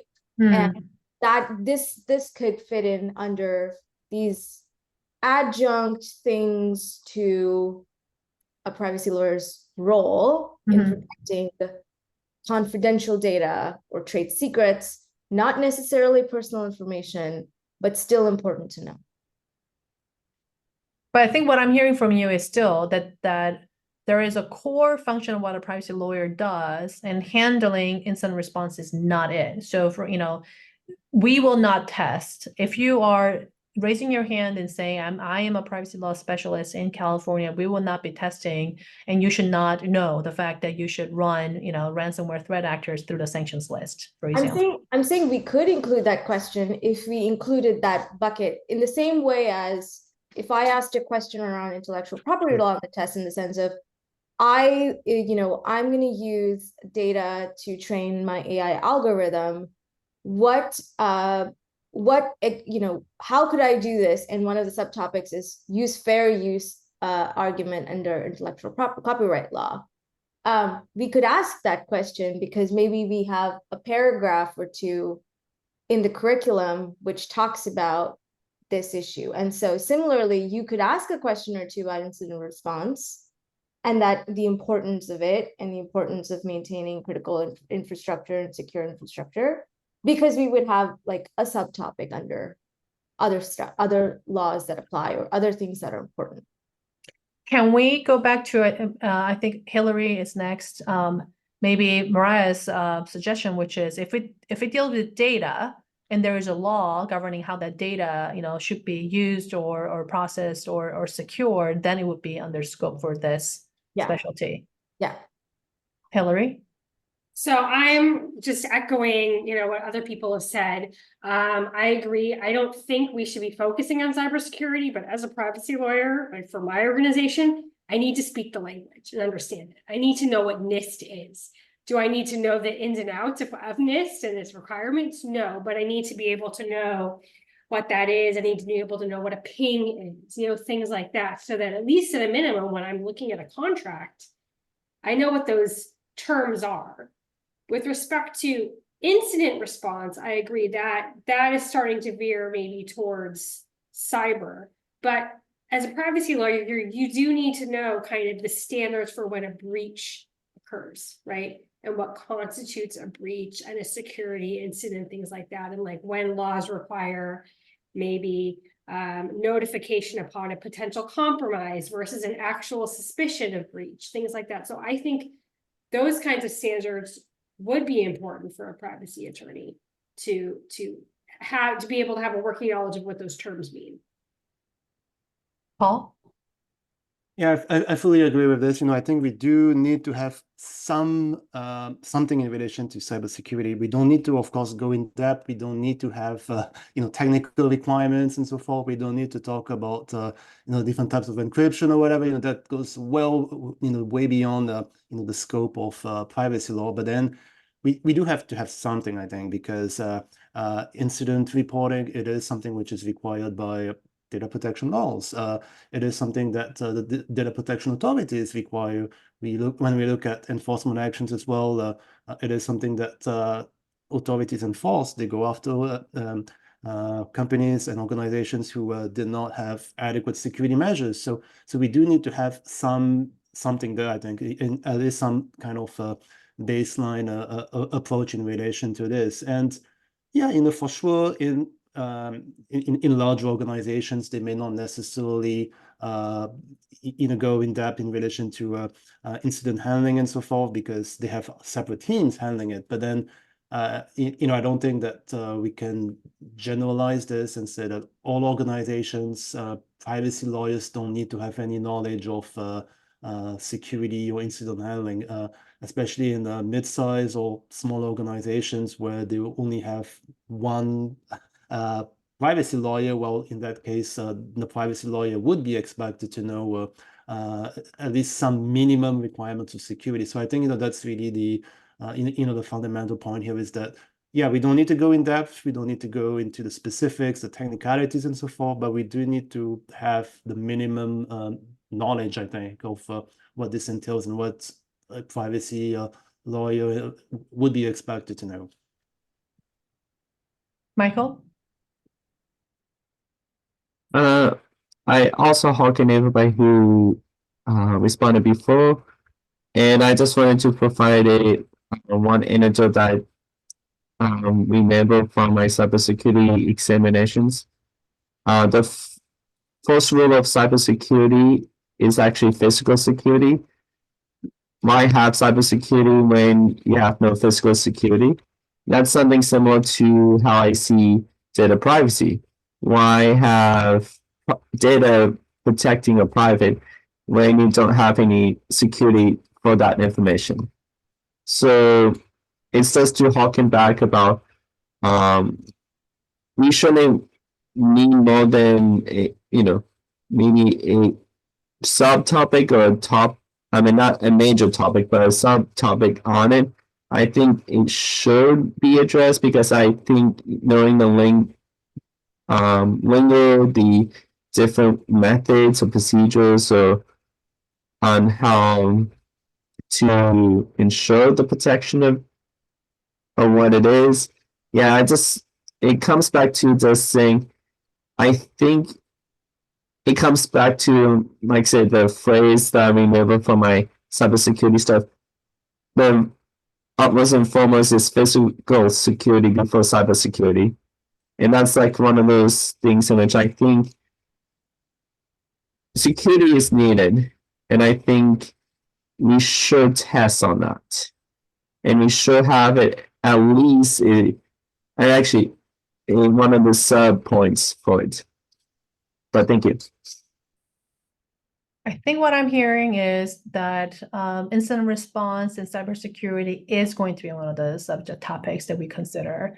But I think what we are deciding as a group is that there are some cybersecurity topics that would not be in scope. So I almost feel like we need to kind of start thinking about what is not going to be part of this exam, and we will not be testing. And I think what I heard is that, cybersecurity light is what we want. So as long as there is data involved and there is a law that governs how that data is secured and what happens when there's a breach, it would be in scope for us. If data is not in scope, so a pure physical security example like Michael was raising, or an infrastructure question would not be in scope for this specification. I'm looking at the time, and we do have to go through the other sections as well. I'm trying to think about how to divide this up to comply with the Badge the Keen Act, because I would love for all of us to work together as a group. We're not allowed to. And so how many members total do we have? I'm trying to think about ways to divide this up into groups. Janelle, how many people do we have? While Janelle's going to come back to me on the number of people so we can figure out how to get subgroups of 2. Let me see if I can summarize and put this into groups and see if you guys agree.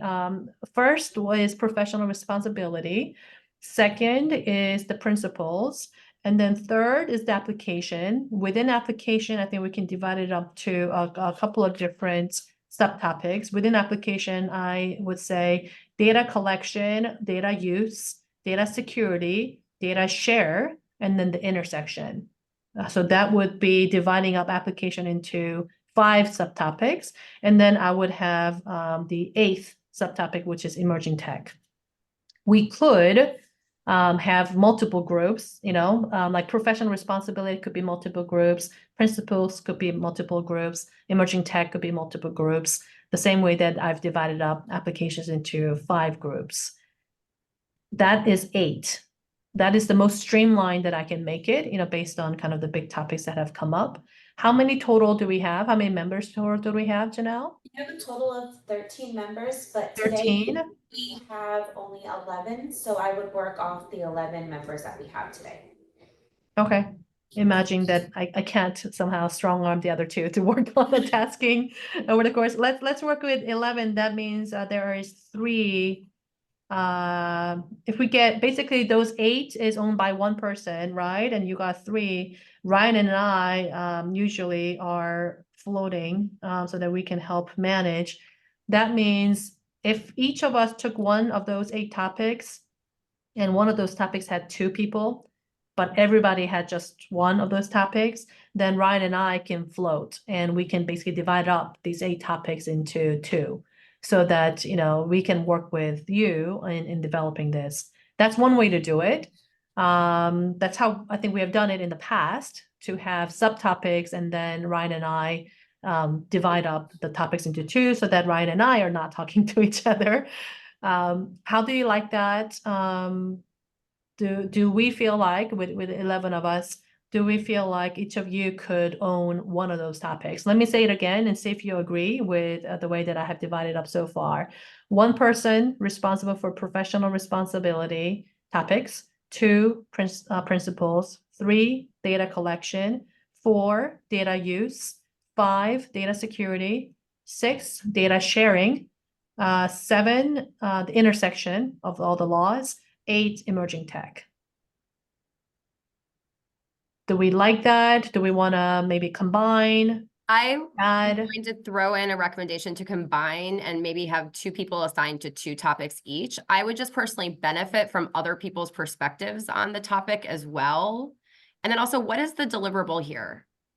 Is to come up with the list of topics. So I think the deliverable would be, now that I think we are pretty good with those 3, right? So we got principles, applications, emerging tech. Those are the 3 subject area, 4, sorry, professional responsibility, principles, application, emerging tech. Those are the 4 subject areas.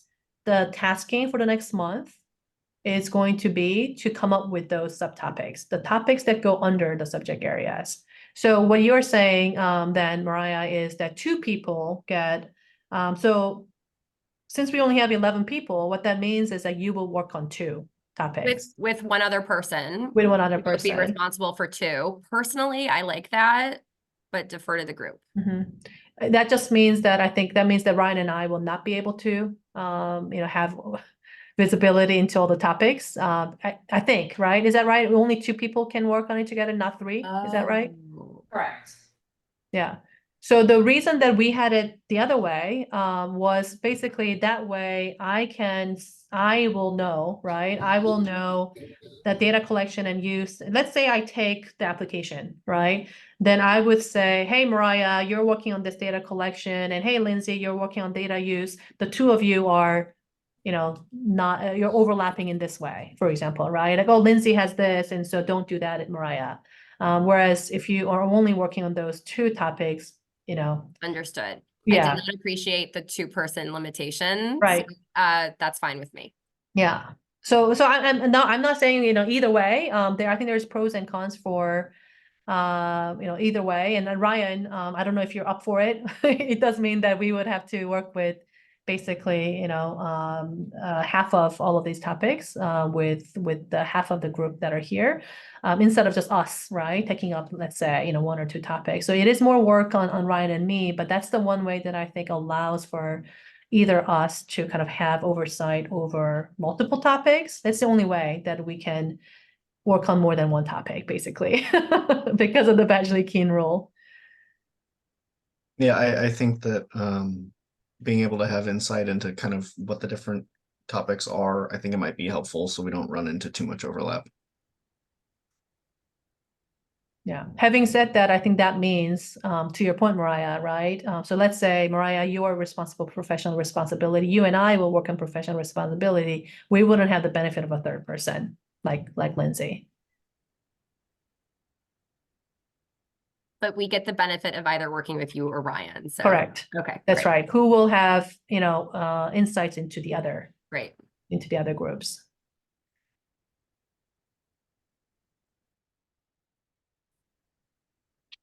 Anybody have strong feelings on either or? Would you like to work? I guess the question is, would you like to work with one of the consulting group members, or would you like to work with either Ryan or I and have Ryan and I be, divide up the groups into 2? And also, would you like to be in charge of 1 topic or be in charge of 2 topics? If you are working in pairs, you would be in charge of 2 topics. I think it's how the math works out. Strong feelings on one way or another? Oliver? Yeah, I really like Mariah's suggestion with regards to the tag teaming. Just for me, schedule gets a little busy. And if I know that I'm accountable to tag team with someone, if you just give me a list of items and we set some conference calls, we'll bang it out. I do also appreciate how you and Ryan tag team with regards to how we did it before. But it felt more of a solo effort, and it's too easy for me to sort of put it off and say, I'll isolate some time, which almost never happens. So I really like the accountability piece of having a partner real time and present with working through these 2 topics. So I think I'm hearing from Oliver the vote for dividing up. All of us will have 2 topics, and you will work with 1 person, and then we will do the central, the kind of the deduping, I guess, during the public meeting in February. Hillary? Just echoing that I agree with Mariah and Oliver. I think it would be better to have 2 minds thinking on each topic. So I just want to make sure that this is clear. So let me see, because there could be a 3rd option, but the 2 options on the table for right now, and maybe we're doing an informal vote. Maybe we'll do a formal vote if we get to it. 2 options is 1, let's say, Mariah and Hillary. The 2 of you are going to work on professional responsibility and principles, right? So you got 2 topics. The 2 of you are going to work on those, and you're going to propose, and you're going to work on the subtopics. You're going to come to the group, and you would not have any visibility into, and Ryan and I will not have visibility into those 2 topics. Whereas the other way is Mariah would do professional responsibility with Ryan, and Hillary would work on principles with me. And I and Ryan will have insights into the other topics. So data collection, depending on how the application, is being worked out, we would say, hey, this subtopic that you're talking about. So let's say, one of the principle is that data should be secure, right? It's going to overlap clearly with the data security, application side of it. So we would say, let's not say this in your principle. Let's say this in the application. So work's going to get done either way, right? Either we do it in the working, to kind of do that deduping and making sure that everything makes sense.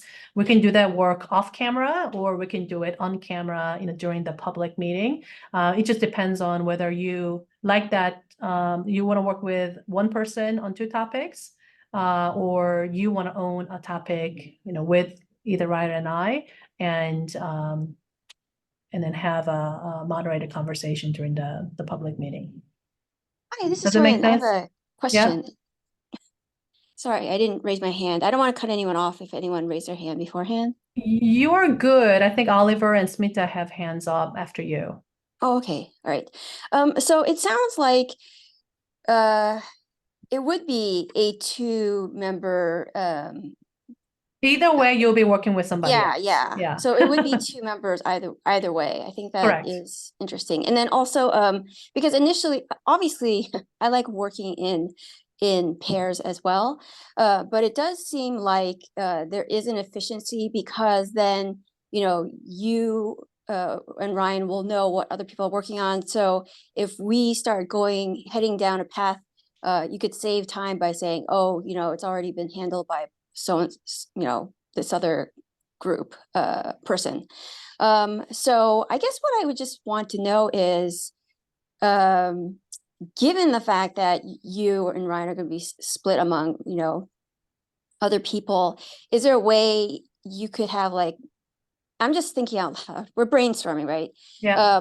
Kind of like have multiple meetings, because in that way you can get an initial taste or outline of what's going on, and then you can come back and on a second meeting and have a deeper dive, because in that way people won't be committed to something, and then because it is a really good idea for you to have a big picture view and have a survey of everything, but in order to make sure that happens, you kind of have to have a quick meeting before the deeper meeting, you know what I'm saying? So I was when just you thinking say about how that quick meeting, works. do you mean quick meeting among this entire group, the consulting group, or do you mean No, I quick mean, meeting if we were between? Yeah. If we were going to have, so if we were paired off with people that are not you and Ryan, I would have to meet with someone else, and then we would set our own agenda meetings, and we would touch base and then have a finalized deliverable, and then we present it, right? Correct. But in that case, the groups would be invisible to each other, and therefore it would create sort of inefficiencies that we're trying to avoid right now. But, from an operational standpoint, I guess what I'm saying is, if we're working with you and Ryan, you would be our second person.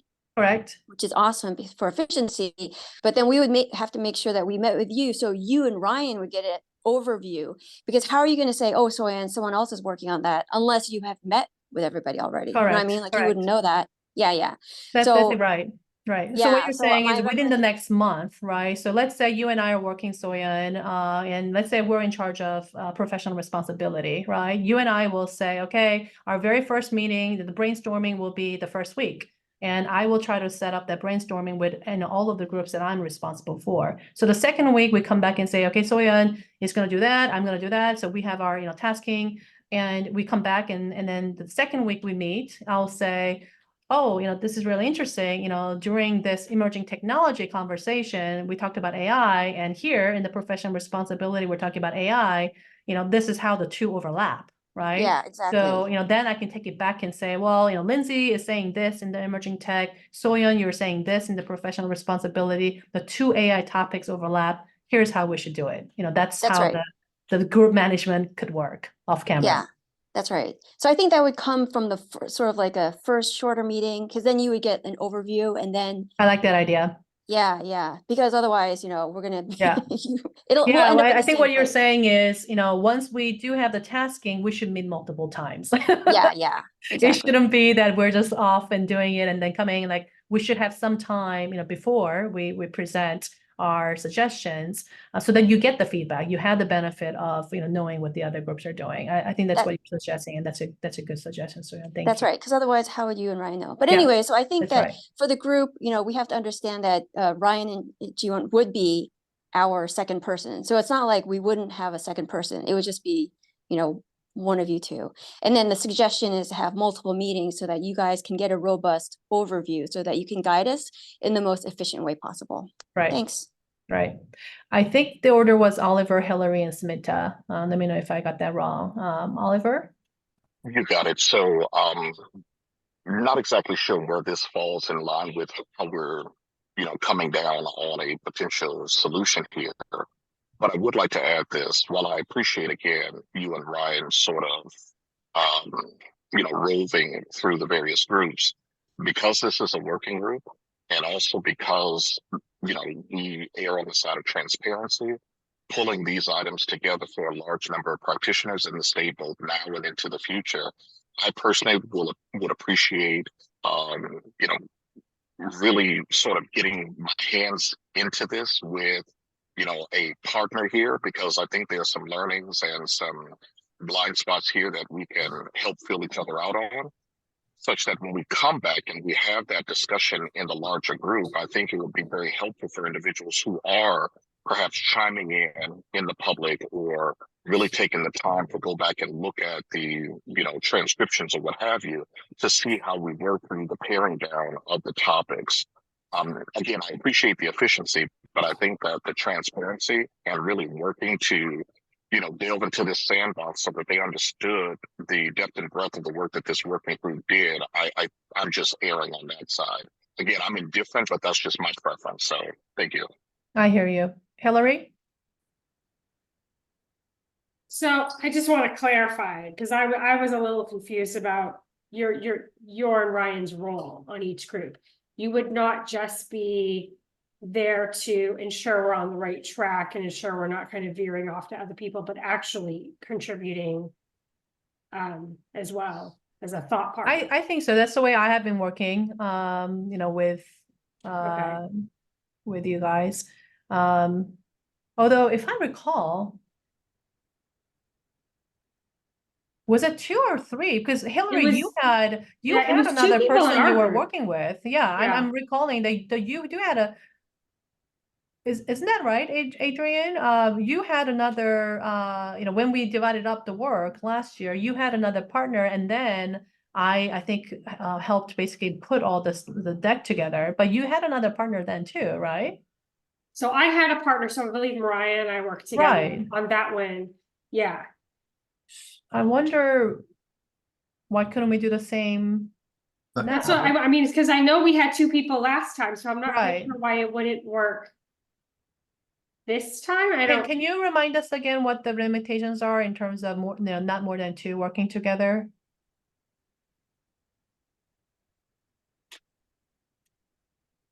I can't remember. I believe the idea was to limit it to 2, just in case.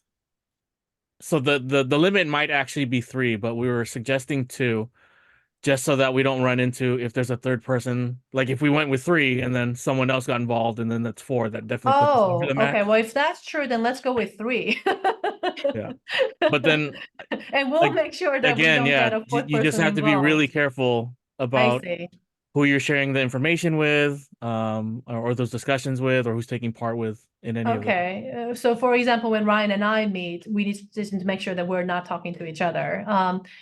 Okay. Could one of you, Janelle or Amy, just really confirm and come back to us on what the exact rule is for Badgley Keen while we get the comments? I think we have Smita and then Soyan.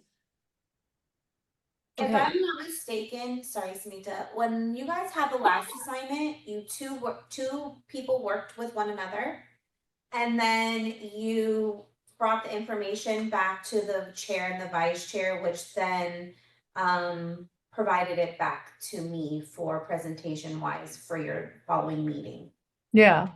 And so I guess I'm suggesting, why couldn't we do the same this time? That can be done.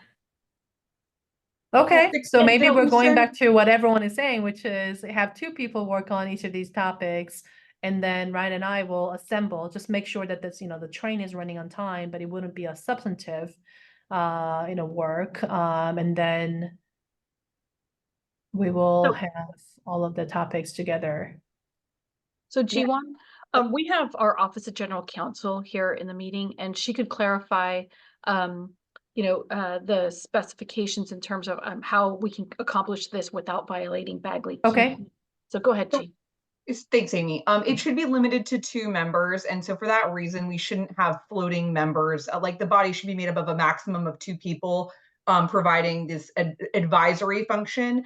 If it's compiled, that's fine. But what we don't want to do is have more than 3 members working on a particular topic as an advisory body.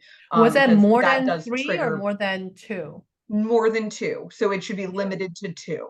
And that also, we need to be cautious about daisy chain communication. So we don't want 2 members emailing the rest of the body outside of an open meeting. Right. Because while your work outside of the meeting is valuable, we still want to do this in the public so that there can be public input. Right. So it goes back to, so if the 2 of you are working on it, I cannot give any substantive input on that work. Okay. That's right. Soya, Smita? So my comment was going to be, it sounds like the main function that you and Ryan would do for us is to prevent deduplication. And so if 2 people were to substantively align on what, the subtopics are, and right, like that's really what we're talking about here, right? In terms of actual work product. If we were to, instead of having another meeting, like we could asynchronously email you or Ryan, our work product. And could you and Ryan then have in your pod the ability to look at that, and the substantive part of what you both Is that would the daisy chain problem, Jean? That is the daisy chain problem. And typically what we recommend is that the groups of 2 submit their work to staff to help compile. And then during the course of preparing for the meeting, the chair and vice chair generally review that work. So Could we do it that way? So can the deduping work? So let's say AI is showing up under emerging tech. AI is also showing up under professional responsibility. Then Janelle and Adrian could say, this is the way to, somehow work out the duplication in the 2 different sections. Could we do that? Sorry, if that was a question for me, yes, that's Yeah. fine. So So for the staff could take a look at all the submissions and say, we need to work out kind of so could the staff give substantive feedback, I guess, right, to the different groups that are working on the different subtopics? it's getting a little bit complicated in terms of the hypothetical involved here, because really the working group is who is preparing these recommendations. Yeah. Typically the recommendations from the working group are submitted and then it's compiled so that it can be presented in a public format. And to the extent there is duplication, I think that probably would be apparent at the public meeting where all of you are present, and you guys could pretty quickly identify those areas. Which is what Oliver was saying, I think. What Oliver was saying, I think it would be fine to have AI show up on 2 different places, or maybe even 4 different places, right? I think that's exactly what Oliver was saying. I think I see Soyan's hand and then Oliver's hand, and maybe back to Smita. Unless, Smita, you have a follow-up to what you just said. Yeah, I was just going to say that was going to be my point, is that the deduplication, like we're making a list, right? I think the work product here is just a list of subtopics. So like, I think we would be able to issue spot that pretty quickly. And if it's going to be onerous to do that issue spotting on a call, like maybe I feel like anyone who's doing the compilation could just issue spot that, highlight it or something, and then we can just quickly align. And make that a discussion point. Yeah, like maybe this isn't as complicated as we're making it up. Yeah. Soyan, I think. Oh yeah, I just wanted to emphasize that we didn't really get to work with you or Ryan last time. We, worked in 2, and then we sent you material for compilation. So I guess also I'm asking for clarification. Is then the working with you and Ryan off the table, given what we've heard so far? Well, I think you're right. I think what I was proposing was different than last year, and I thought I was proposing something same, but I think I was proposing something different, which was to substantively work on, something, right? But you're right. I think last time what we did was the two of you work on material, and then we just did the complementation. We didn't give substantive feedback That's because right. of the daisy, chain issue. So I think inadvertently I had suggested something different than last year, but now I think it's clarified. And so I think we heard Oliver's perspective, which is that he would prefer. And I think we heard from your perspective, Soyeon, that you would prefer to work with, either Ryan or I. But I think Oliver is saying that I would rather just work with one person on two topics rather than work with one of us. So I think that's the decision point. Option one, you and either Ryan or I will work on one topic together, and then the group comes together and we will present, here is what XYZ subgroups have said. Option two, you will work with one other person on two topics. I think that's the way that we'll have to figure out how the math works out, but I think that's how it is that the two of you will work on two topics, including Ryan and I. We will both take two topics, and then we'll all come together at the public meeting, and then we'll discuss all at the same time. Right. And I'm pretty open to either option, but I just wanted to emphasize for the group that the option to work with you and Ryan should be considered as if you are the second member. So it's not going to be like we're deprived of, so given that, that's where I feel comfortable with, because So you're choosing option one. well, I do think it would be efficient because you would have like a global perspective. I concede to the group, of course, but I would want to emphasize that if we are meeting with Ryan and Jiwon, then treat them like your second, your partner.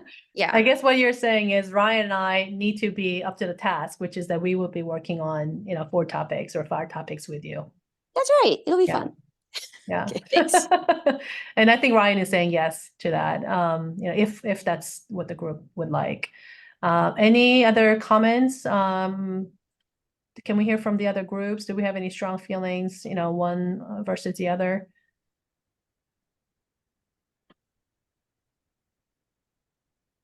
Okay.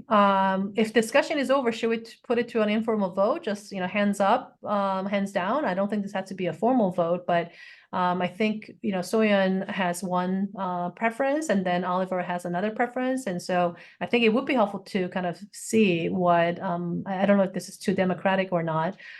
Instead of me choosing, I think I would rather go with whatever the majority of the vote would like. And Ryan is saying yes to that too. So I think we're going to take an informal vote just to make it really clear. Option one is you, individual members of the consulting group, will work with either me or Ryan on one topic. And the two of us will propose. So it'll be, let's say, Soyeon and I will come up with the subtopics for professional responsibility, and we'll report back. Second option would be you, Soyeon, will work with Hillary, and the two of you will report back on professional responsibility and let's say principles. And the tasking will be for the next month. For the next month, you will be responsible for working on either one or two, depending on which option we choose. You will present the subtopics that you will like, and during the meeting in February, we will all discuss all of the subtopics that have been proposed by this group for those 3 subject areas. Okay, are the choices clear? Option one, option two, we will take to a vote unless there is Oliver, you have a comment? I have a question, clarifying question. Yeah. I just want to make sure that with option one, we're avoiding the daisy chaining issue that was raised by our general counsel. Are we clear there? And can general counsel weigh in? If so, then I'm ready to vote. Yeah, really good point. And so I would ask Janelle and I guess Jean. Jean, if we do go with the option two, I think it would be helpful for Ryan and I to get a refresher to make sure the daisy chain issue does not happen. That's completely fine. We have materials available that we can circulate to this whole group on Bagley. So Oliver, to answer your question, we will make sure that daisy chain issue is not an issue if we go with option two. And I would just like to say, as someone who I think the confusion maybe stemmed from me, I see a lot of efficiency actually in option one now that I better understand it. And I understand both that there will be partnership with someone else working substantively. And then secondarily, I think from administrative efficiency standpoint, there will be some insight into duplication. I'm sorry, which option you're talking about? Option one. Option one, which I initially did not understand, and I think that led to some of my personal confusion. I just wanted to clarify that. I gotta make sure that I am keeping the option one and option two clear as well. Option So- one being working with you and or Yeah. Ryan. Yeah. So if everyone has the questions, I'm gonna restate the question, and then you're gonna vote by hand. If you don't care, vote for both. But if you have a strong in a preference on one or the other, raise your hand. So option one would be you will work on one topic with either me or Ryan.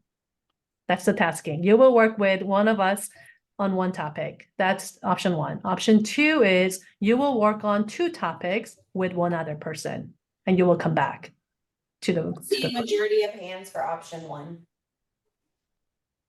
Sorry, did I go through it too fast? Option one, raise your hand. Work with Ryan or me on one topic for the next month. I see You 7 count? hands for that. 7? Yes. Okay, I didn't vote. So- I guess I'm abstaining. The So second option one. option would be, just for completeness sake, second option would be to work with one other person within the consulting group for 2 topics for the next month. I see no hands for that. Okay, so we are voting on the first option. So now the fun part. I guess we're gonna ask for volunteers on which topic each of you would like to work on for the next month. This will be your topic, and job is to come up with the subtopics. So let's say professional responsibility, that's your topic. Your job is to come up with the subtopics. And you have the copy of the examples. So it's bullet points, right? Bullet points, key topics that you think falls under this topic. Does everyone agree? Is everyone generally okay with kind of the big 8 topics that I had suggested? So it would With the hand be, for professional responsibility. who was that? I see Oliver Oliver? with his hand up for professional responsibility. Yeah, Oliver, Yes, sure. did you have a comment or are you volunteering? No, I was volunteering for professional responsibility, PR. Yes. Oliver is volunteering for professional responsibility. Janelle, could you take notes? I'm taking notes, yes. And Michael, Okay. would you like professional responsibility as well? I'm Um, sorry? no, I'm just raising my hand to volunteer on a topic. Okay. All right, Michael, what topic would you like to volunteer for? Can I do data security? Security. And the second pick would be emerging tech. Okay. So I think we're just gonna take notes for now, and then if we see, that we need to adjust, maybe we'll compromise, and I'll appreciate everyone's flexibility and ability to work together. So for now, just say what your first and second choice is, and then we'll figure it out. Do you want to go down the roster, or instead of having people sort of jump in or something? Do you want to go through it, in terms of calling roll call? Can I just jump in really fast? I apologize. I have to leave a little early. You can assign any topic to me. I don't have a preference, and I'm happy to work with anyone. Thank you, Mariah. Yep. Take care, everybody. Thanks. Okay. So Soyeon has a suggestion just going down the roll call. Is that okay with everybody? Soyeon? I didn't suggest that at first. I just thought it'd be easier, I guess emerging technology, I would volunteer for that, but I'm pretty flexible. Thanks. Okay. Ryan, you're assisting, correct? Yeah. Okay, I have Michael's already down. Mariah? She dropped. I think Mariah said any topic. Yeah, I have to leave too. Can I also just give you my? Yeah. Okay, Was there one for intersecting laws? Are we keeping one of that? Yeah, intersecting laws was one of the topics that I had suggested. I'll do that. Okay, Smita. Thank you. Thank you. Bye. Hillary? Sorry, did you call me? It's Yeah, hard to- Hillary. Okay, sorry. Any topic. I'm flexible. Okay. Yeah. Arson? I can do data sharing. Data sharing. Lindsay? Any topic. Thank you. Paul? Any topic for me as well. Okay. And I think Oliver has already stated he was interested in professional responsibility. That's Yeah, last. is that everyone? Yes. Okay, so that means nobody signed up for principles. Does anyone, for those of you that said any topic, does anyone want to do principles? If not, we'll just pick somebody. I can do principles, Chimon. That was Lindsay. Thank you, Perfect. Lindsay.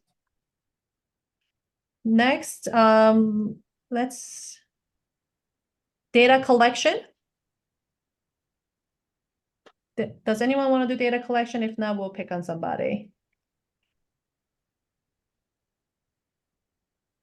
No preference? Paul, you Sure, okay why with not? Yeah, data collection? yeah, sure. I think Mhm. that'll be good, because I think that'll be good to kind of have the international Mhm. view on that. Data use. We don't have anyone. Anyone want to do data use? Hillary, I think you're the only person that's left, and Mariah That's is not on fine. camera, so. That's fine. So, let's see. So we will put Hillary on data use. Okay, now we got Soyan and Michael on emerging tech. Oh, he said 2 items, right? Sorry, so if Michael takes data security, then I think Soyan has emerging tech, then I think that means Mariah is the extra person. Maybe we do Mariah for one of the topics. Maybe Mariah with, I don't know. Between professional responsibility, principles, and emerging tech, maybe emerging tech is the one that needs the most help. Like, how about Mariah? I don't know. I'm thinking out loud here. I guess how can Mariah help with? That's not going to be, you know, me or Ryan, is what I'm trying to say. Maybe a topic that doesn't have a lot of overlap. Because principles has a lot of overlap, maybe professional responsibility.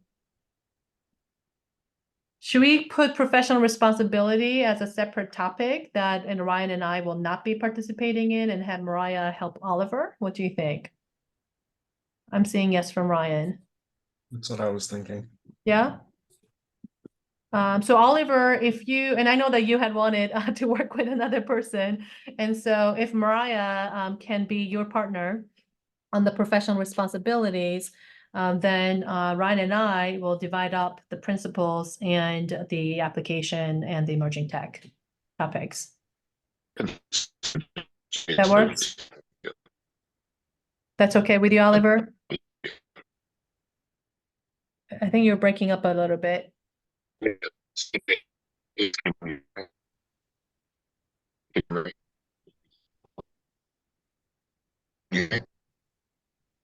You're breaking up a little bit.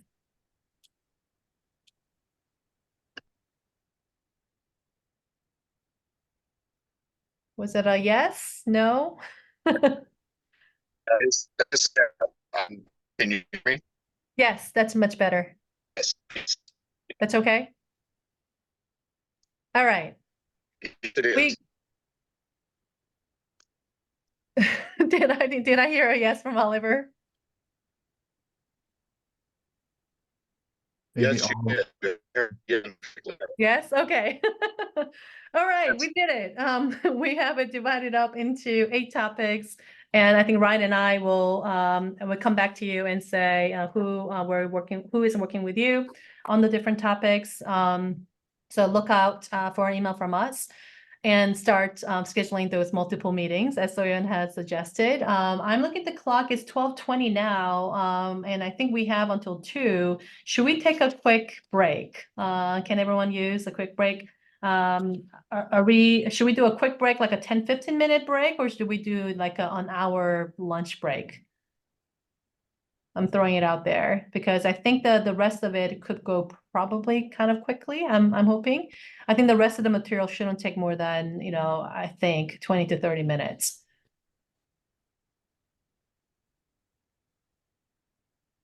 Who wants a long break? Who wants an hour-long lunch break? Raise your hand.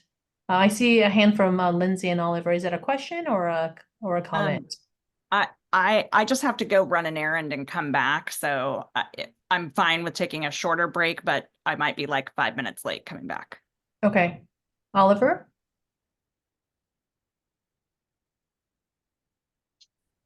Oliver, did you mean to have your hand up? No. Okay.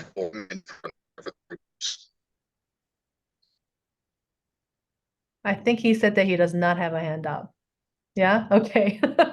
All right. Is anyone opposed to a quick, 10-minute break so we can get this done and we'll be done for the rest of the meeting? Is anyone opposed to it? Going once, going twice? Soyeon has her hand up. Soyeon? Oh, do I? Sorry, it's just my hand's lowered on my Okay. phone, but Maybe it's a holdover from before. So unless somebody has a opposition, we're going to do a quick 10-minute break. It's 12:20 now, so at 12:30-ish, please come back and we'll go through the rest of the business. Thank you. Well, let's just make it 12:35. 12:35, that's okay. Everyone come back at 12:35? Okay, Thank you. sounds good. Thanks, everyone.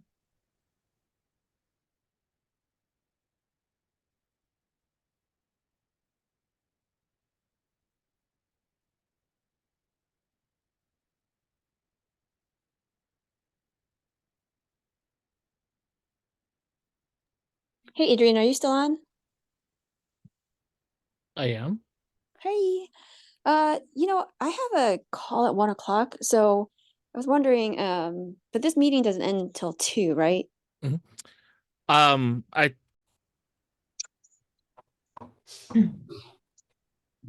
Thanks for coming back from break. Could I confirm with the staff that we have completed through slide 13 and we can start with slide 14, agenda item 2A, part 2? Yes. Okay, if we can go ahead and start with the screen sharing for that section, please. Okay, so we're going to be starting with part 2, agenda item 2A. This is research and discussion regarding potential privacy law specialist practice standards for certifications and recertification. We'll go to the next slide, please. So we just completed talking about the first part where we are going to be focused on what should the exam cover. We talked about exam certifications.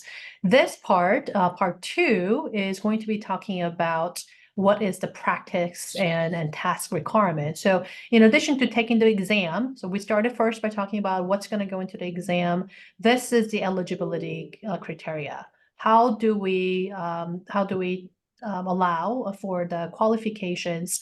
What do we require in terms of qualifications for taking this exam? In the 5 years immediately preceding the application for certification, the applicant must complete the tasks prescribed by the relevant standards. That's what our job is going to be. Our job is going to be to articulate the standards that we would want the candidate to meet and to show that you have met those standards with proficiency. Could I remind everyone to put themselves on mute unless you have a question, please? To demonstrate current substantial involvement in the practice, again, it's going to be our job to articulate what that means. Spend at least 25% of the time given to occupational endeavors practicing law in that specialty in which the certification is sought. The state bar's acceptance or rejection of the computation is final. So this is a State Bar Rule 3.115. Our next task, after we have completed the exam certifications, when we have provided those subtopics we discussed in the last business item, we'll be turning to what practice and task requirements we will have for this certification. Any questions there before we go to the next slide? I don't see any questions. Janelle, let me know if you have any questions. If not, let's go to the next section. Okay.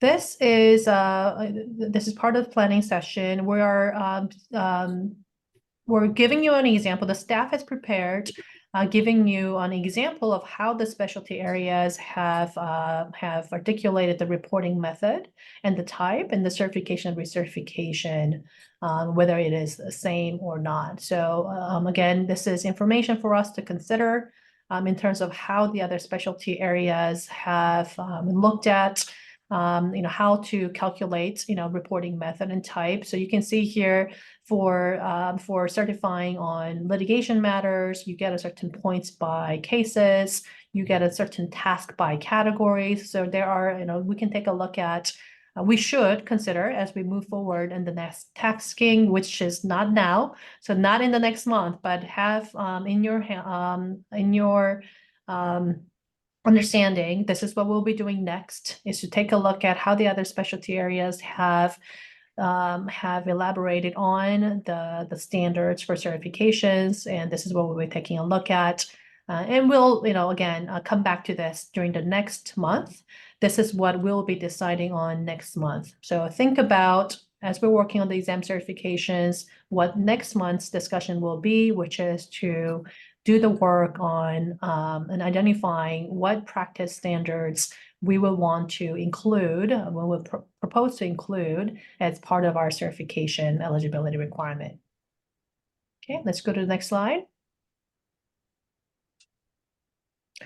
Task and experience requirements. Again, this is information that the staff has provided for us to consider. An example, again, of how workers' comp is done. So it's based on number of matters. So this is what eligibility criteria looks like for workers' comp specialty certification program. Within the 5 years immediately preceding the submission of the application, I've been substantially involved in these things. And the matters in this area, I have demonstrated involvement in these following activities. Again, these are the kinds of examples that we have. I'm sure we can look at other specialty areas too, but this is a type of certification standards that we'll be working on after we have completed the exam specifications. Let's go to the next slide. Here's another example. This is what estate planning looks like. Within the 5 years, I have substantially participated in performing 2 of the following 5 categories. So we need to show, at least 30 tax planning matters, at least 50 estate and capacity plans, etc. So this gives us an idea. Again, keep this in mind. These are the kinds of conversations that we're going to have in the next step, is to talk about what are the kinds of tasks and experience requirements that we would want to highlight as part of the certification standards. Let's go to the next slide. Practice description. In addition to the tasks, the examples that we just gave you, here is a practice description that estate planning asks for. So, explain and describe the nature of the tasks that you routinely perform. What are some situations that you have handled? The kinds of tasks that you routinely perform. So practice description could be something that we ask for as part of certification. And other experience, if there is alternative or additional forms of experience, is another example that we could include as part of the privacy certification standards. Okay, next slide. So hopefully that gives you an idea of the kinds of practice standards that we would want to, sorry, we're going on to the next one that we're going to discuss. And part 3, again, we're just giving you kind of lay of the land, the 3 taskings that we have for this year. The third part is going to be to research and discuss potential privacy law specialists continuing legal education topics. I think we had a good beginning conversations already, in terms of what do we require in terms of the specialization versus what they want to put into the continuing legal education. So it's good to kind of think about as we move forward in the exam certifications, what are some topics that maybe we don't want to test in the beginning of it when you're getting the certification, but maybe you want to add into the continuing legal education topics too. Let's go to the next slide. So again, this is going to be the third tasking towards the end of this year is where, I would anticipate we'll be discussing this. We'll give you reminders again, when we get to this tasking, but just so that we have an understanding of what we'll be discussing throughout this year. State Bar Rule 3114 says that State Bar approved legal specialist education or a legal specialist education alternative must be completed as follows. By the applicant for initial certification, at least 45 years in the 3 years immediately preceding the application, or if you're already certified, at least 36 hours during the minimum during the compliance period. So there will be an initial certification, and what I understand, if I'm reading this correctly, this is a State Bar rule, meaning every specialty area, including ours, including privacy, must have this as the continuing legal education requirement. Is that right, Adrian? Correct. That's correct. Okay. So we need to keep this in mind. Our job is going to be to create, the topics that we would recommend to fall into this category, whether it is on the initial certification category or in the minimum continuing legal education, MCLE category. So these are the kinds of things that we would want to see that the applicants have done in the initial certification. And then these are the additional minimum continuing legal education that we will want the continuing active specialist to have at least 36 hours to continue to receive the certification, at least 45 years in the preceding 3 years before the application. This is a rule. This is going to apply to privacy specialty. Our tasking in the third step of this process will be to highlight what kinds of topics we would want to have in these continuing legal education requirements. Let's go to the next slide. Again, here are 2 examples of 2 specialty areas that we can look at. So we have an idea of how other specialty areas have defined this. For workers' comp, these are the different standards for continuing legal education, basic legal, medical legal, etc., mechanism for rating permanent disability. Estate planning, here are the different topics. These are pretty high level. Is this the level of in terms of the level of detail that you would want for the CLE section? It's up to the PLG. I know family has, I think, like 12 categories. So Okay. yeah.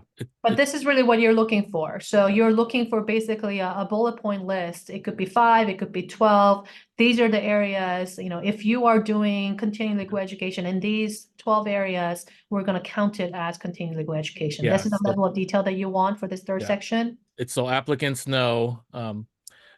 So going back to the rule, there's 36 hours that they must complete, but it can't just be 36 hours in anything. They need to be on whatever topics that the PLG decides. Right. So for example, we talked about, kind of, do we carve out cybersecurity or not, right? So we would have a discussion on does cybersecurity or does incident response. If I did on a 1 hour of continuing legal education in a cybersecurity field, would that count? That's the kind of discussion we'll be having. Correct. And then it's also for providers of CLE, so that they have some guidance on the type of Okay. courses or activities that they can produce that would be acceptable. Right. So that their participants know would be acceptable. Mhm. But So- again, I think I'm noting that it's basically topic level, right? It's not what about estate planning, it's estate planning. So it could be as you know, high level as maybe children's privacy, for example, right? Yep. Okay. Next slide, please. All right, discussion of the next year's schedule and next steps. Go next slides, please.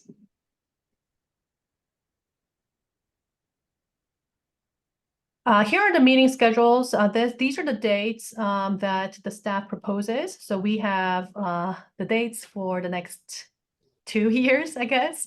Sorry, I kept on saying next month, but we are suggesting that the next, in terms of doing the proposed submissions, would be in April. Is that right? Correct. Okay, sorry, I kept on saying next month. It really should have been for the next 3 months. So April is when we're going to meet next. That's when we would come back with our proposed exam specifications. And hopefully we can finalize it then, and then we can decide on how to divide up the work for the second step, which will be on the certifications standards. And then we'll continue. The next meeting will be to discuss the third part, which will be the CLE standards.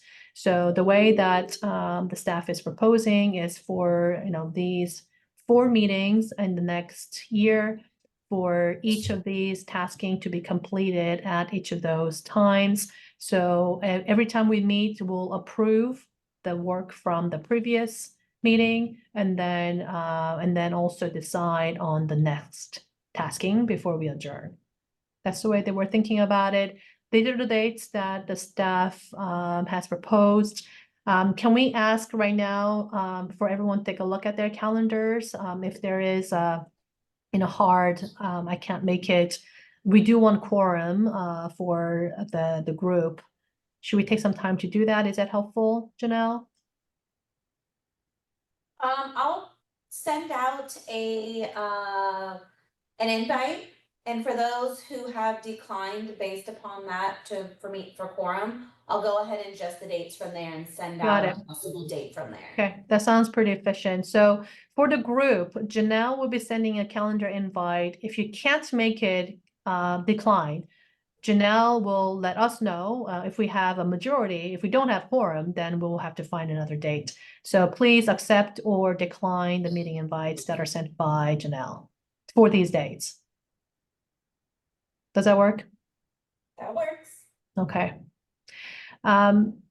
We have notes here. I just want to make sure that we are paying attention to them. A last meeting of the state bar year, and then the first meeting of state bar year. So what that means is, in terms of our appointment, I think this group is going to continue. There is no change. There's going to be no change in terms of the group, the consulting group. No, all members were appointed for 4 years. It would be, so officer appointments are for single years. So, you would go back to member G1, and then, the CBLS would have to decide on a new chair and a new vice chair. Mm-hmm. So for everyone, all of us have been appointed for a 4-year appointment. So unless you're declining, you will be renewing for the next year, which begins in October. My role as chair will end October 24th. I will be stepping down as chair. There will be a new chair that's appointed. That's what Adrian is talking about. But everyone will continue as a member unless you decline for next year. I think that'll be great for continuity. Okay. Any questions on the schedule and the calendar invites? Okay. I don't see any questions. Okay. Any other discussion items, questions, or suggestions? I believe that concludes all of the open session items. If there are no other closed session items for today's agenda. So thanks everyone for your time. I hereby adjourn today's meeting. Thank Thank you. you. Thank you. Thank you. Thank you all. Have a great day. Thank you.